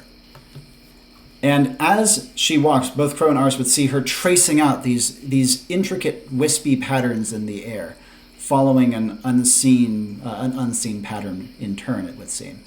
As Siri draws a step or two closer, what else would she like to do? I think she wants to try to, combine the song, so instead of her wisp being above it, it's coiled around it. Mm-hmm. And on top of that, you've done a brilliant job of kind of syncing yourself up with this. But now, what's the payoff? What I would like is to... That's too powerful. The goal is to allow some of her albeit very limited magic to combine with his and help. I can tell that this music is combined with his life force in some way that might be metagamey, but... No, that's a fair thing for Siri to believe or come to. But to strengthen it in some way. So if his, again, with this idea of them being strings in the air, I'm imagining his is the thinnest string, instead of doing these giant leaps that it used to, little tiny ones, hers coiling around it to make it thicker and able to do the bends that it did before. And as she is doing this, again, almost twining and conducting in midair, Crow and Aris, you can see that she is, again, almost moving as if in a trance. But there's two things you notice, both in very different directions. One, there's a gentle rustling around your feet. And two, there is a hooting in the air.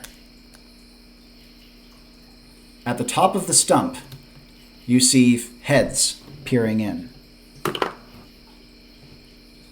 4, 8, 9, 10. Looking down. Actions from the two of you. We'll begin with Crow. I am assuming Shootout is still on cooldown. Yep, Shootout faded just as you were parkouring down. Right. Yeah. And I have no concept of what's going through Siri's head. Zero idea. You know that she looks like she's moving in a trance, and she's moving her hand, creating these weird, wispy strings of magic. Ooh. I think, first and foremost, I'm just going to call out, hey, there's more of them coming for us. And That would grab Aris's attention, but Ciri is in her own little private Idaho here. Yeah, now I think I'm definitely gonna start shooting. What weapon are you taking? Probably the revolver, since that would be closest at hand. And where are you aiming? Are you just trying to hit any head you can, or are you going for specific things? So what do I see exactly? You see faces looming over from every direction. Yeah, I'm just aiming for faces. Kind of fanfire, going quick. So Absolutely. I should have, five shots. So. Yep.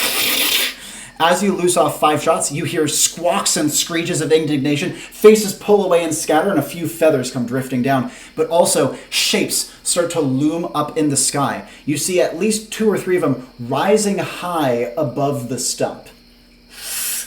Problem. As they are rising, first of all, follow-up actions from Crow. He has the empty revolver. Is he going to be trying to reload it or do something else? Yeah, I think I'm going to be trying to reload as quickly as possible off my bandolier. Yep, I see you're keeping your eyes up as you're reloading. That is totally doable with your stats. Aris, actions from you after Crow releases this immediate set of 5 shots to spook away the Thusu. I'm going to... I'm going to take... Let me double check how it's worded. Okay. I'm going to take 2 smoke bombs, not just 1, 2. I want to fucking make sure that this shit works. And I want to drop them and make a giant, cloud within the... Within the stump. Within the stump. Mm-hmm. And I'm going to, as I do this, I'm going to go, sorry, Crow, you're not going to be able to see through this, and just drop them and... Smoke plumes everywhere. And as it does so, you all realize the floor is glowing.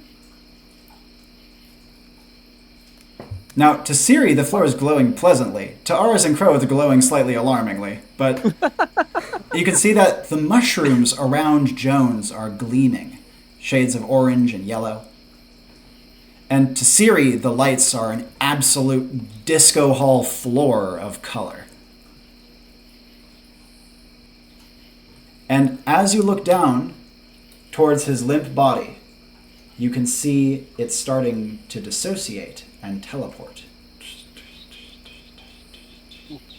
The legs go first, then the rest of the torso, only barely connected. You hear a screech and a shriek and gouging, ripping noises. Above you, Aris can see the folds of the mushroom that I had described as kind of ballooning out from, or not ballooning, but opening out from from the stump have closed in a tight seal and are being ripped physically apart by the Thusu trying to carve their way into the chamber you are in. And as you see this, and Jones his teleportation has reached his chest at this point. Crow, follow-up actions from you. There's smoke all over. You hear screaming and ripping from directly above you. The floor is fucking glowing. What the hell are you gonna do? Once again, Crow's gonna be very disturbed by a glowing floor, not something he's typically aware of. He's probably gonna kind of jump up like, whoa, what is that? Trying to find something else to stand on. There's a patch of non-glowy floor. There we go.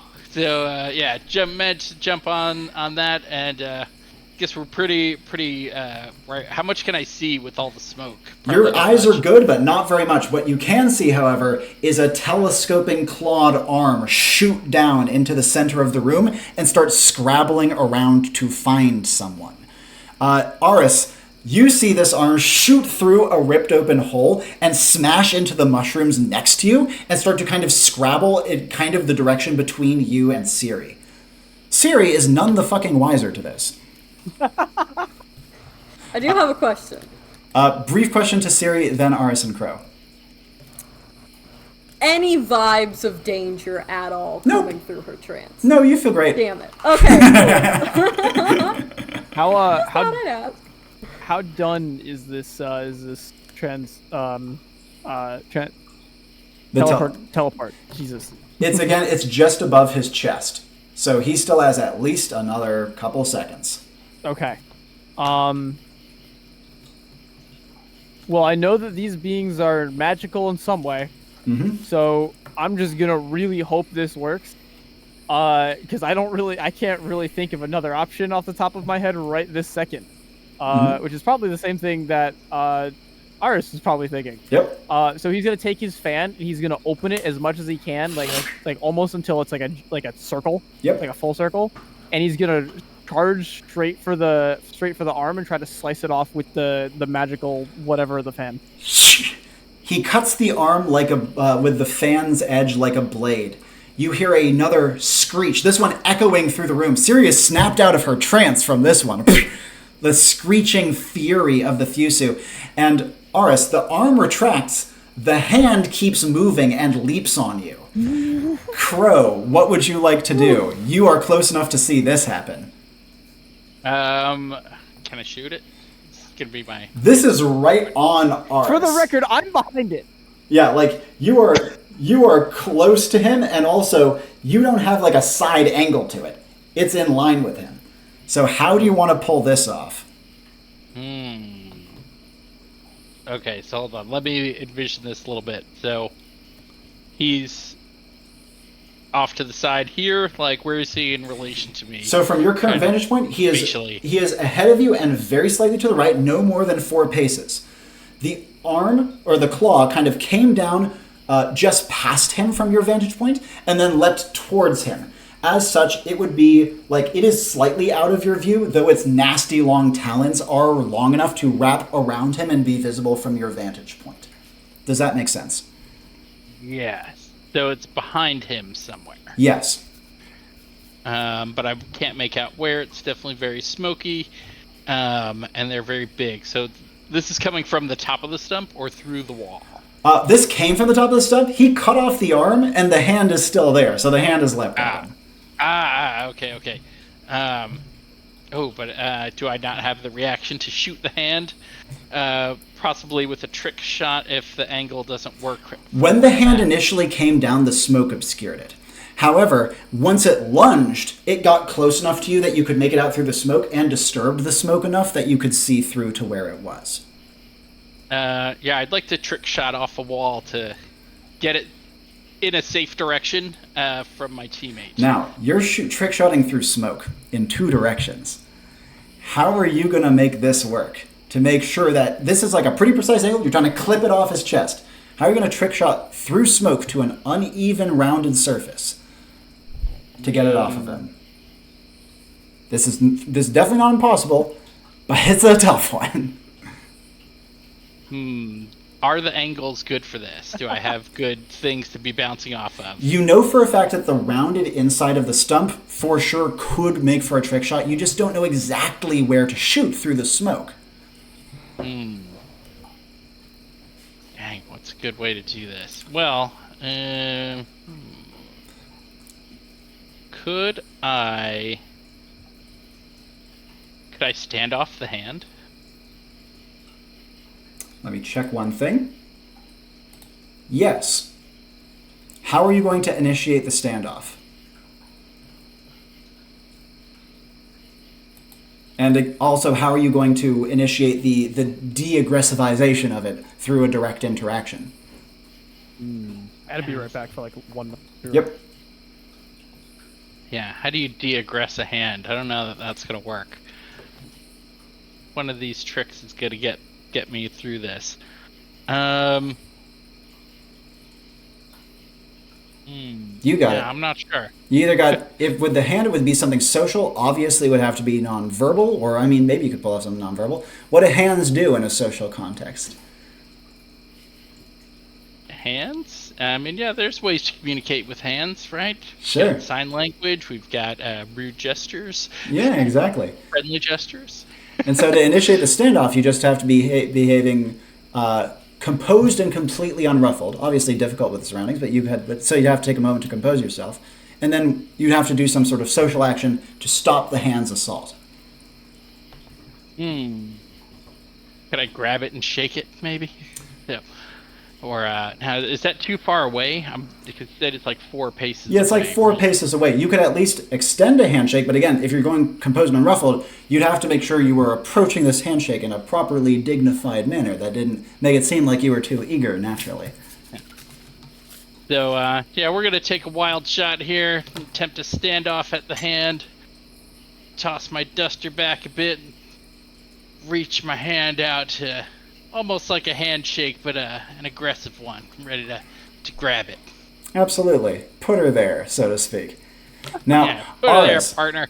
from your perspective, you are knocked off your feet onto your butt, onto the soft floor of the mushrooms. The talons pinch around you. You feel them start to pierce your back and constrict your chest. But then it pauses and it starts to relinquish. And you can see that one of its fingers reaches eerily over your shoulder. Crow, the talon is reached towards you. I'm going to continue to reach and try to grab it. Yep, you grab it. It starts to move up and down in a handshake. And pull it away from Aris. And as you do so, one final thing I'm going to check in with. Siri, you were snapped out of your trance. There's a whole cavalcade of emotions and strangeness and wildness and fear and oh my god, this is what's going on. And oh my, this man is only ahead right now. He is being teleported. And then the sudden scuffle behind you as the hand drops in, and the smoke everywhere, and the screams of anger.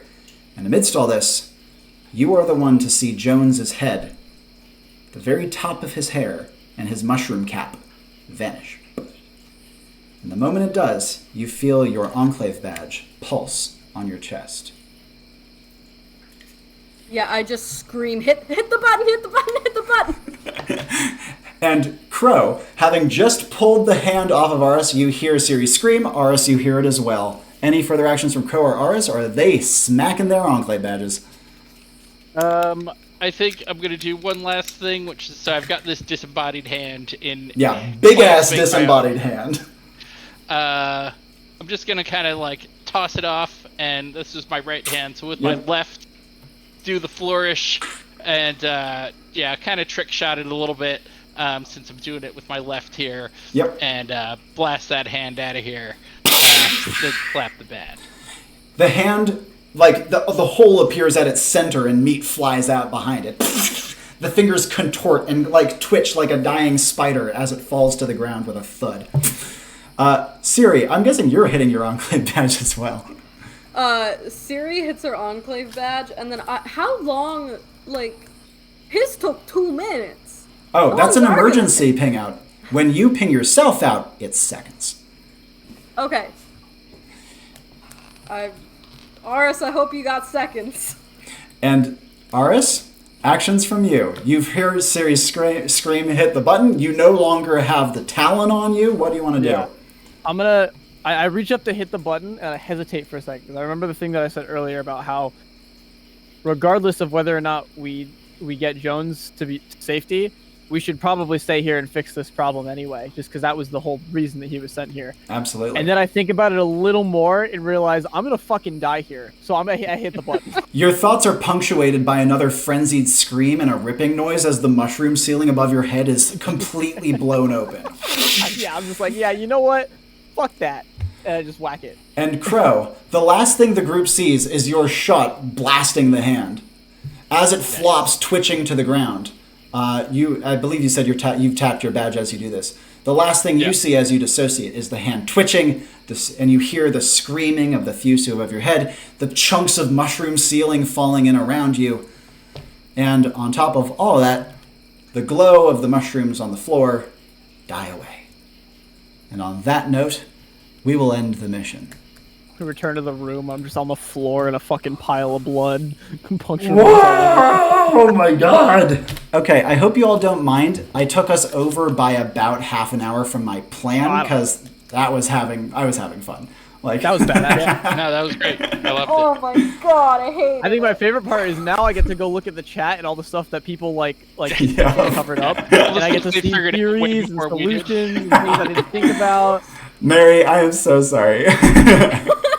Yeah, you look like you're having a rough time over there. Oh my god, I'm guessing you're a horror fan. Yeah. I actually really love haunted houses. I collapse to the ground and then people yell at me that I need to stand back up and keep moving. But it's a great time. I love it. Yeah, for me, I love horror missions. Horror anything else when I'm not in control of it, no way in hell. But I would say horror missions are maybe even kind of a specialty of mine. People in chat confirm whether this is true. Like, it's something I've done a lot. You guys played out of your fucking minds. I will tell you right now, I threw you into a harder one this time. And not only was it a harder one, unfortunately, you guys did a couple things that made it much harder. Oh, really? Yeah. Yeah. So one thing, you picked up a little late on some of the things I was hoping you figure out earlier, like the way they choose their targets. And because of that, if you had just waltzed right through before they could write your name, you would have been fine. Now, I was counting on it holding up a little bit, but you took it very cautiously. And because of that, it actually built the danger a little bit. Interesting. Additionally, I was hoping that when you saw like his blood trail vanished, you'd be like, okay, well we have to get a little closer to the forest then, because there's no way he's gone from there. So I was hoping you'd pick up the trail a little sooner, because I'll tell you right now, that mission was seconds from a failure. Seconds. Like, he was so close to death. And Ciri's very clever magic. I don't know if this is exactly what you're intending. His mushrooms had been the only thing keeping him alive. You, using that, kicked the mushrooms back into play when he was out of energy. Right? Mm-hmm. I don't know if that's precisely what you're doing. That's definitely what happened and what I got off of it, right? And it was a really good play, like especially because you leaned into low essence hallucination. You were in, if you've read about essence thresholds, by the way, you were in high red. That's very low essence. Like, that's danger zone essence. Magic. If you get to the bottom, so essence thresholds are separated into green, yellow, red. If you get to the bottom of the red, you are guaranteed unconscious and are possibly dead.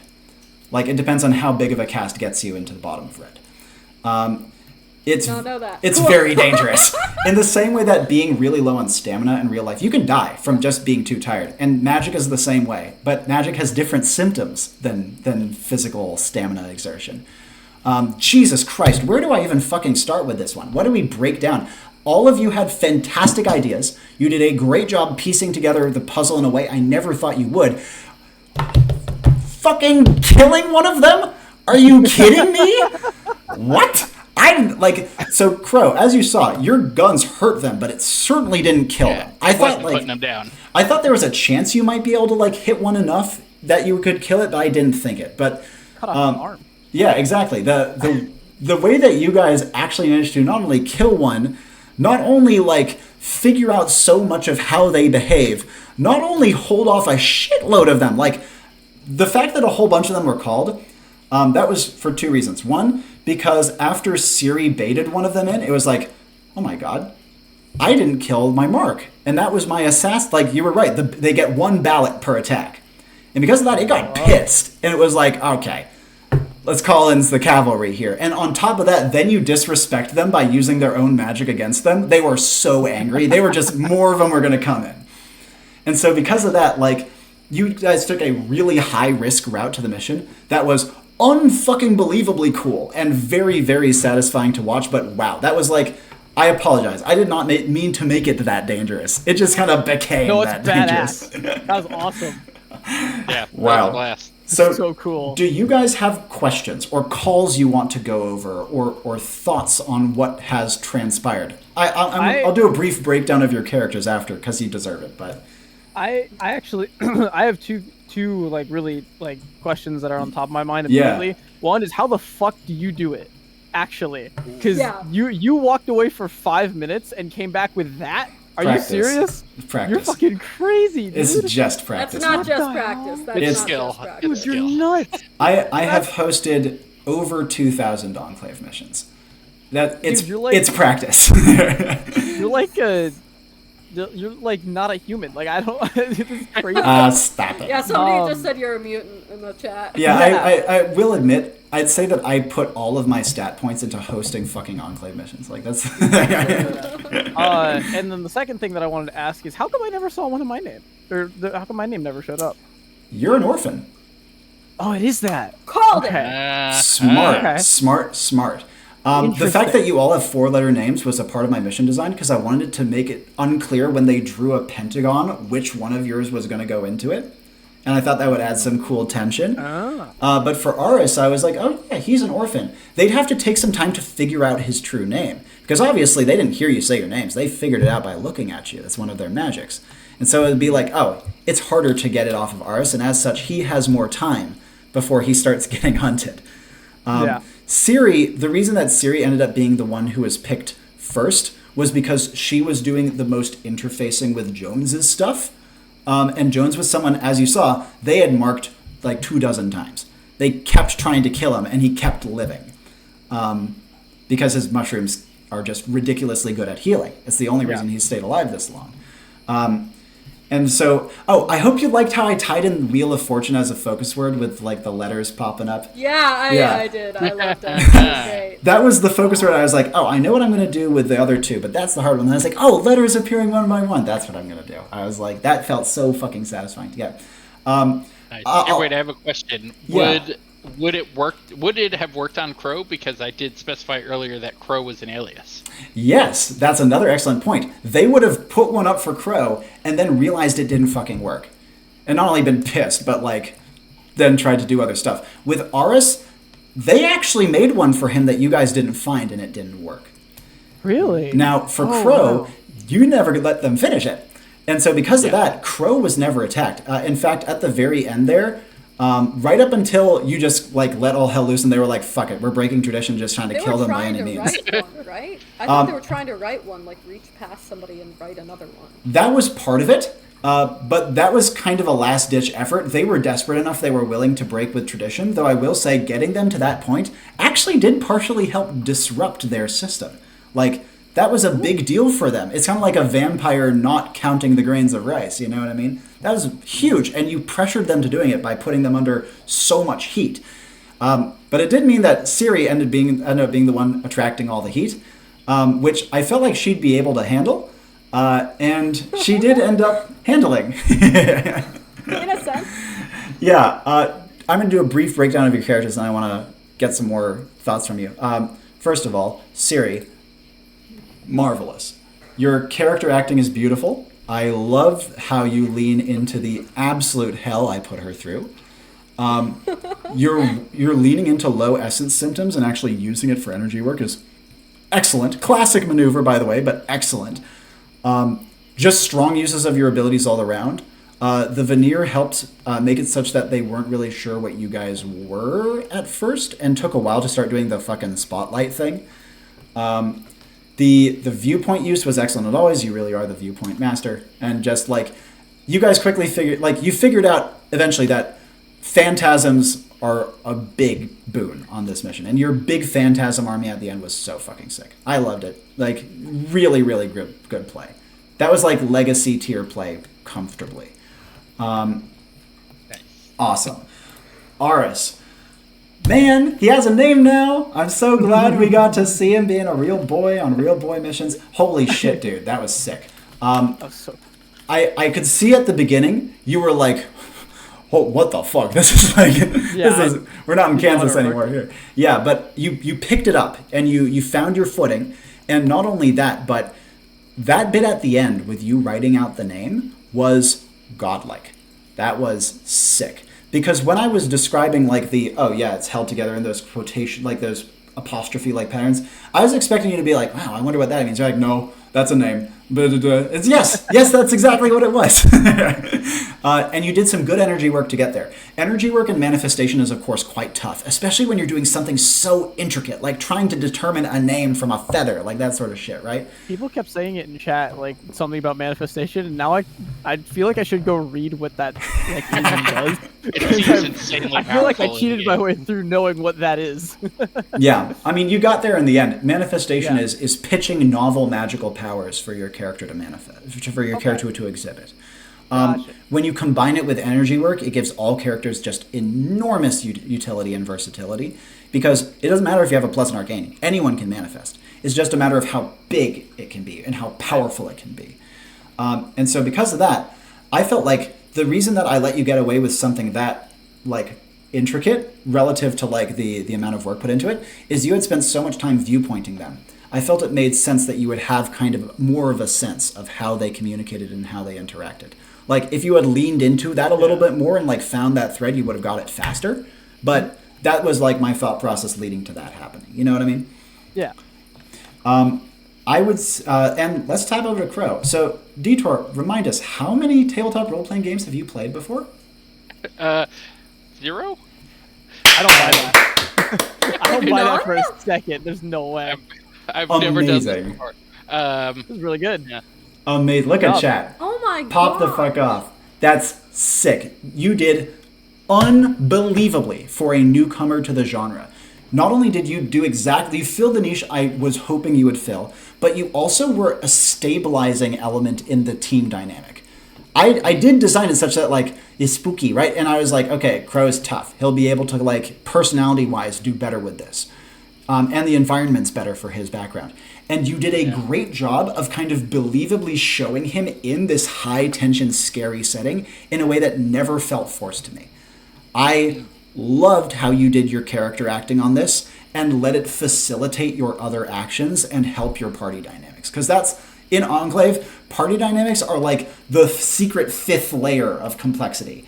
It's a huge part of the game, and it's very hard to explain, but it was really well done. And on top of that, your uses of your abilities were excellent. You timed your cooldowns really perfectly and never pressured a cooldown in a way that I felt was anyway unreasonable. You did a great job keeping stock of your surroundings and making use of your stats to have an awareness of your athletic capacities. I would say this is possibly the best ever first-time play I have ever seen in my life. And I do not exaggerate that. Unbelievable, dude. Would play again.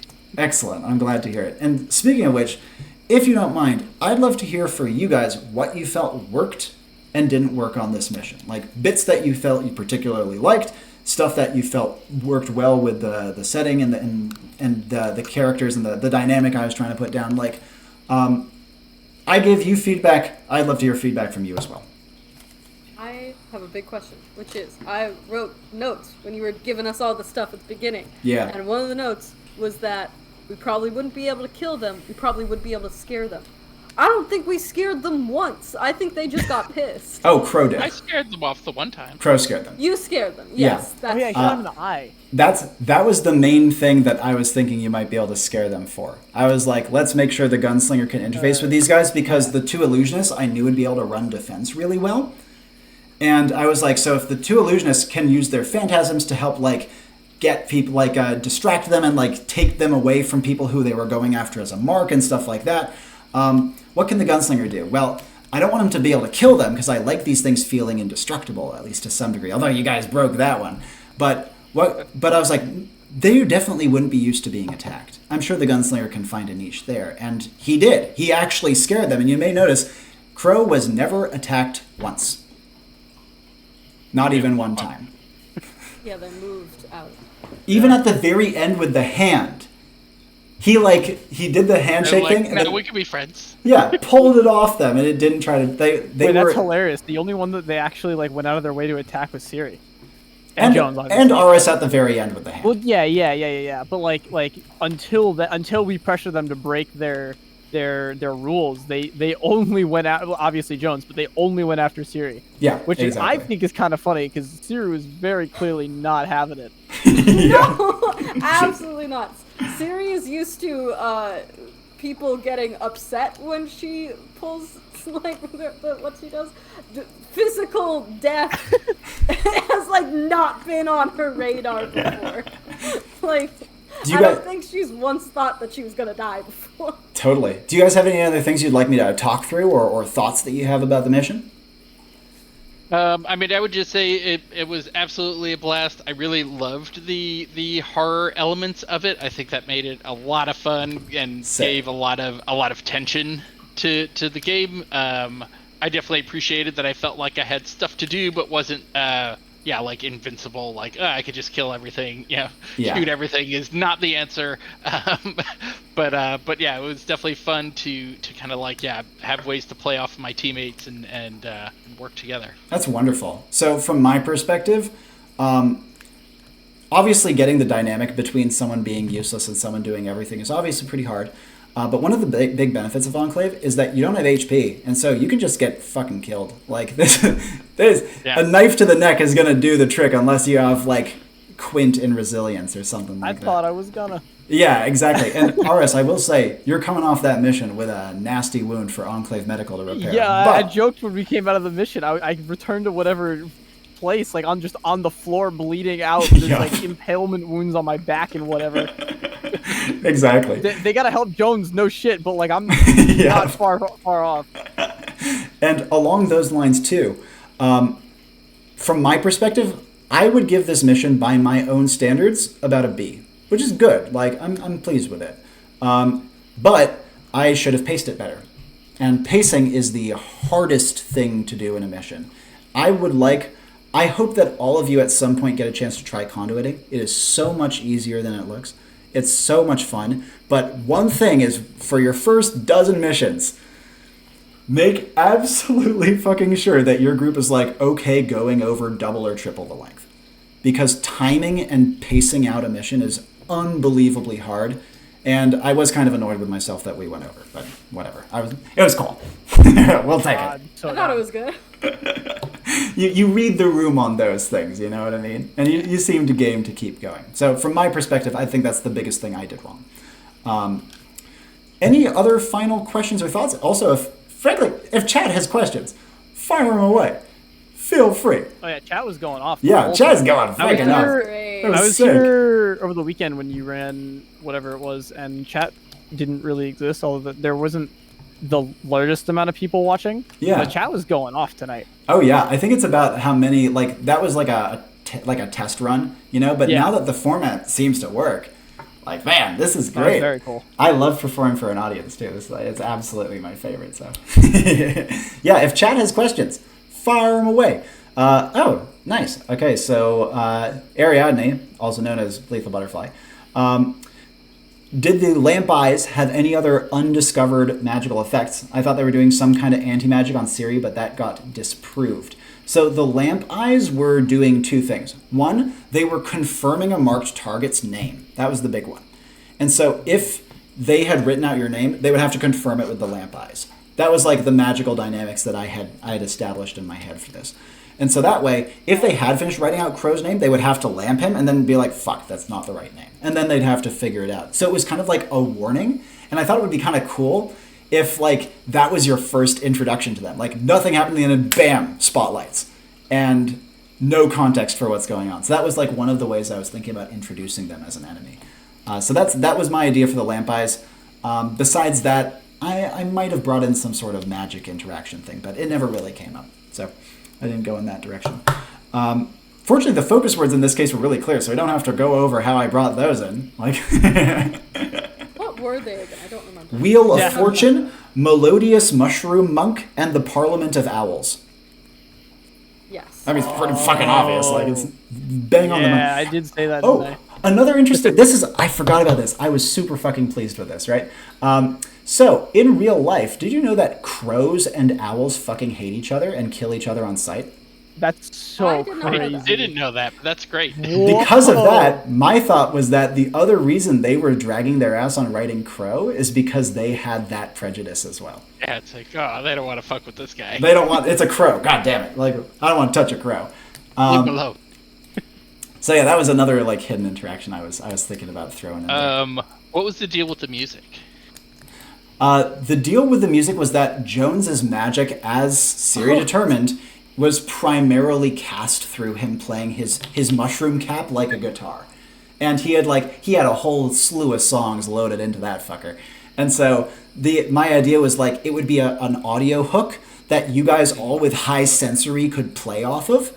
Ciri like cued into that like quite early and was like, oh, do the mushrooms have resonance? Like, oh yeah, bringing in the music already. And it was mostly there for the illusionist to try to have an energy work hook to go off of, which Ciri demonstrated beautifully. Nice. And Okami, is it clear what I say when I mean energy work hook? Like, is that? Yeah. So you get the idea.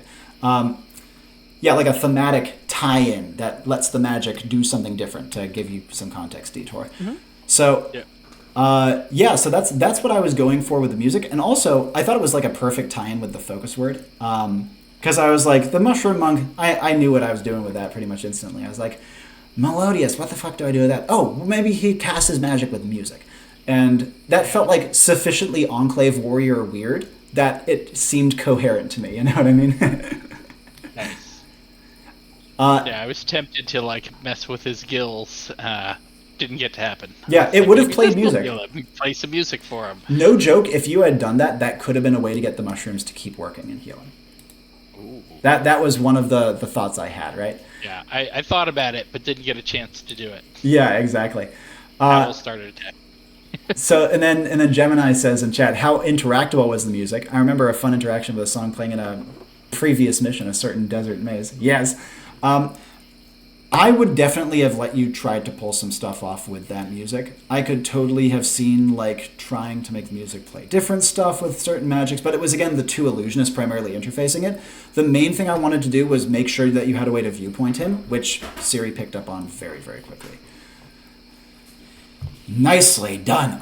Any final questions or thoughts before we tap out? Oh, thank you. Thank you. Pardon. The mission also needs a name. That's something we can briefly discuss as well. Typically with names, I like something kind of snappy and cool that will look good on a YouTube title. But sorry, Mary May. A lot of people want to suggest names. Oh gosh, where did it go? Where did the question go? Oh, the writing, like, reversing their, like, ritual of writing the names. When I thought of that, I immediately was like, we should have tried that, like, at the very beginning. Like, why didn't we think, like, what, were you expecting us to do that / pull it off? Yeah, I thought you would try it. I didn't think it would work, because you wouldn't know their names. Their names are written in a non-human apostrophe language. What would have happened if we had just written Thusu? That would have meant you probably died, because every single one of them would converge on your location, entirely pissed off that you tried to murk their entire race with their own magic. Oh, so it just wouldn't have worked. That would have been like the worst possible outcome. Really I had a hunch that we shouldn't have done that. I'm glad that, Aris, I'm glad that you had viewpointed them before. Yeah, I'm gonna go on a limb and say that doing that means mission fail, possible full party wipe. Yeah. He gets a name and immediately dies. We got close to that anyways. Did they care about us making sounds, or did they, like, already know where we are? They did care about you guys making sounds. The fact that you weren't whispering at the beginning was actually a big problem. Yeah, I thought that in retrospect, that was one of those. Screamed. Yeah, that was one of the. That wasn't even the scream. Just talking normally did it. If you had been like quite quiet from the beginning, I think you actually could have gotten away. That's why you said the whisper. Because when we were walking behind the like in the I forget exactly how you described it. The original port-in area. Yeah. It like towards like the mushrooms that we saw the second time we saw them in the valley. I had asked you, I was like, hey, how are they close enough for me to like just speak normally and they can hear me? And you said you could probably whisper and they'll hear you. Yeah. I just didn't even trying to cue you in. I just didn't do it. As a conduit, that's called providing outs. And it's something that it's very important to do before you do something mean. I didn't even think about it. No problem. It's most fun making outs subtle, such that there's a chance players will miss them.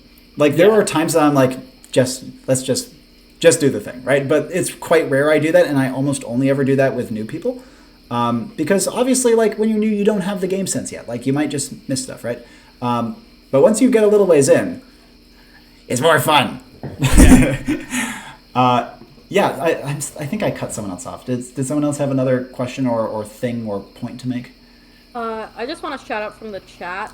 Lee said, what a phenomenal difference between styles and personalities of two illusionists. Yes! And play styles. Like, Aris is very rogue-ish in his play style and his personality. Yeah. He's funny, which I really like. He's like, and his reflex shines through in his personality and his playstyle. Siri really is far more of like an emotional core. Like she does these beautiful like high scale rituals, whereas Ars does like smaller, quicker casts. and then she's like about trying to do these elaborate tap-ins to things going on, and Aris is running a lot more practical support. It's like a really cool dynamic, and when I was designing this mission, one of the biggest question marks was, how do I make both illusionists feel relevant in different ways? And fortunately, it worked out. Like, you guys distinguish yourselves beautifully. I think the most magical, like traditional magical, and not just like, how does this immediately solve a problem, like blanket, that I did ever in both the demos, and this was probably the that like dissection that I did. Yeah. Either that or the big thing from the first thing that we did. Yeah, exactly. I think that one would probably rival it. Yeah. I think I see a name suggestion in chat. The Murder and the Parliament. That sounds all right. I think there's something we could pull off of there. It really wasn't like a. Well, I mean, I was gonna say there really wasn't a parliament, but it's funny. There wasn't a murder either. Attempted many times. There actually was. We did. What if it was just attempted murder? Oh, that one's good. I like that one. Which one? Talons in the Dark. That's pretty sexy. I like that one. In the Dark is pretty good. We're gonna call it Talons in the Dark. I went with Fungus Among Us, but yeah, Talons in the Dark is pretty good. Excellent. And a fun fact, Jones is actually a character I featured on a mission a very, very long time ago, who I brought back for this. But that's really cool. Yeah, I like to recycle characters and ideas and places and names when it feels appropriate to a set of focus words I got. And in his case, he was an Enclave warrior who at the time was like level 2 or 3. He was quite weak. And I was like, what if Jones was like level 7? What would that look like? And so this was my attempt. He somehow survived being obliterated on several occasions. Yeah. Yeah, I'm really grateful you guys took the time to join. It was an enormous amount of fun. And I honestly, like, this could not have gone better from my perspective, minus the timing thing. And if you don't care about that, I'm happy. Yeah, definitely do not think care. It's sick when it goes over, because that just means that we don't want to stop. Yeah, I think it's a good thing, frankly. Even if it's because it's not paced well. I mean, no, clearly we're here. Yeah, right? Exactly. And the way that you went about the mission ended up being a very cinematic, which for me is always the best part. Final check-in with good old chat. And obviously after this mission, if you want, you're obviously welcome to bop into a voice channel if you want to do any breakdown. I might do so briefly myself. But before that, let's sign off with YouTube. I'm going to ask you to do a quick little goodbye. We're going to go in order of... we're going to go Mary May, Okami, and then Detour will round us off. Thank you all so much for watching. What an incredible mission. This was so freaking cool, and you three played amazingly. Thank you so much for taking the time. My name has been Robbie Howell, and these have been Fire Away, Mary May. Yeah, I'm Mary May. Thank you so much, Robbie. I am gonna have a nightmare, but it's gonna be good. And as well, I'm Aidan. This was an absolute fucking blast. Every time I get to play this game, it's some of the most fun that I have ever. Feels good, man. It was great. Thank you for running. Thank you for doing this. Thank you for making the game. And have a good night, YouTube. Very kind of you to say. And lastly, yep, echoing the sentiments. Thank you for hosting for us. This was so much fun. Looking forward to doing it again. Happy to reprise my character, or I have ideas for other ones. Thank you to my teammates for supporting. Have a good night, everyone. Couldn't have put it better myself. You all are wonderful. Once again, my name is Robbie Howell, and ciao for now.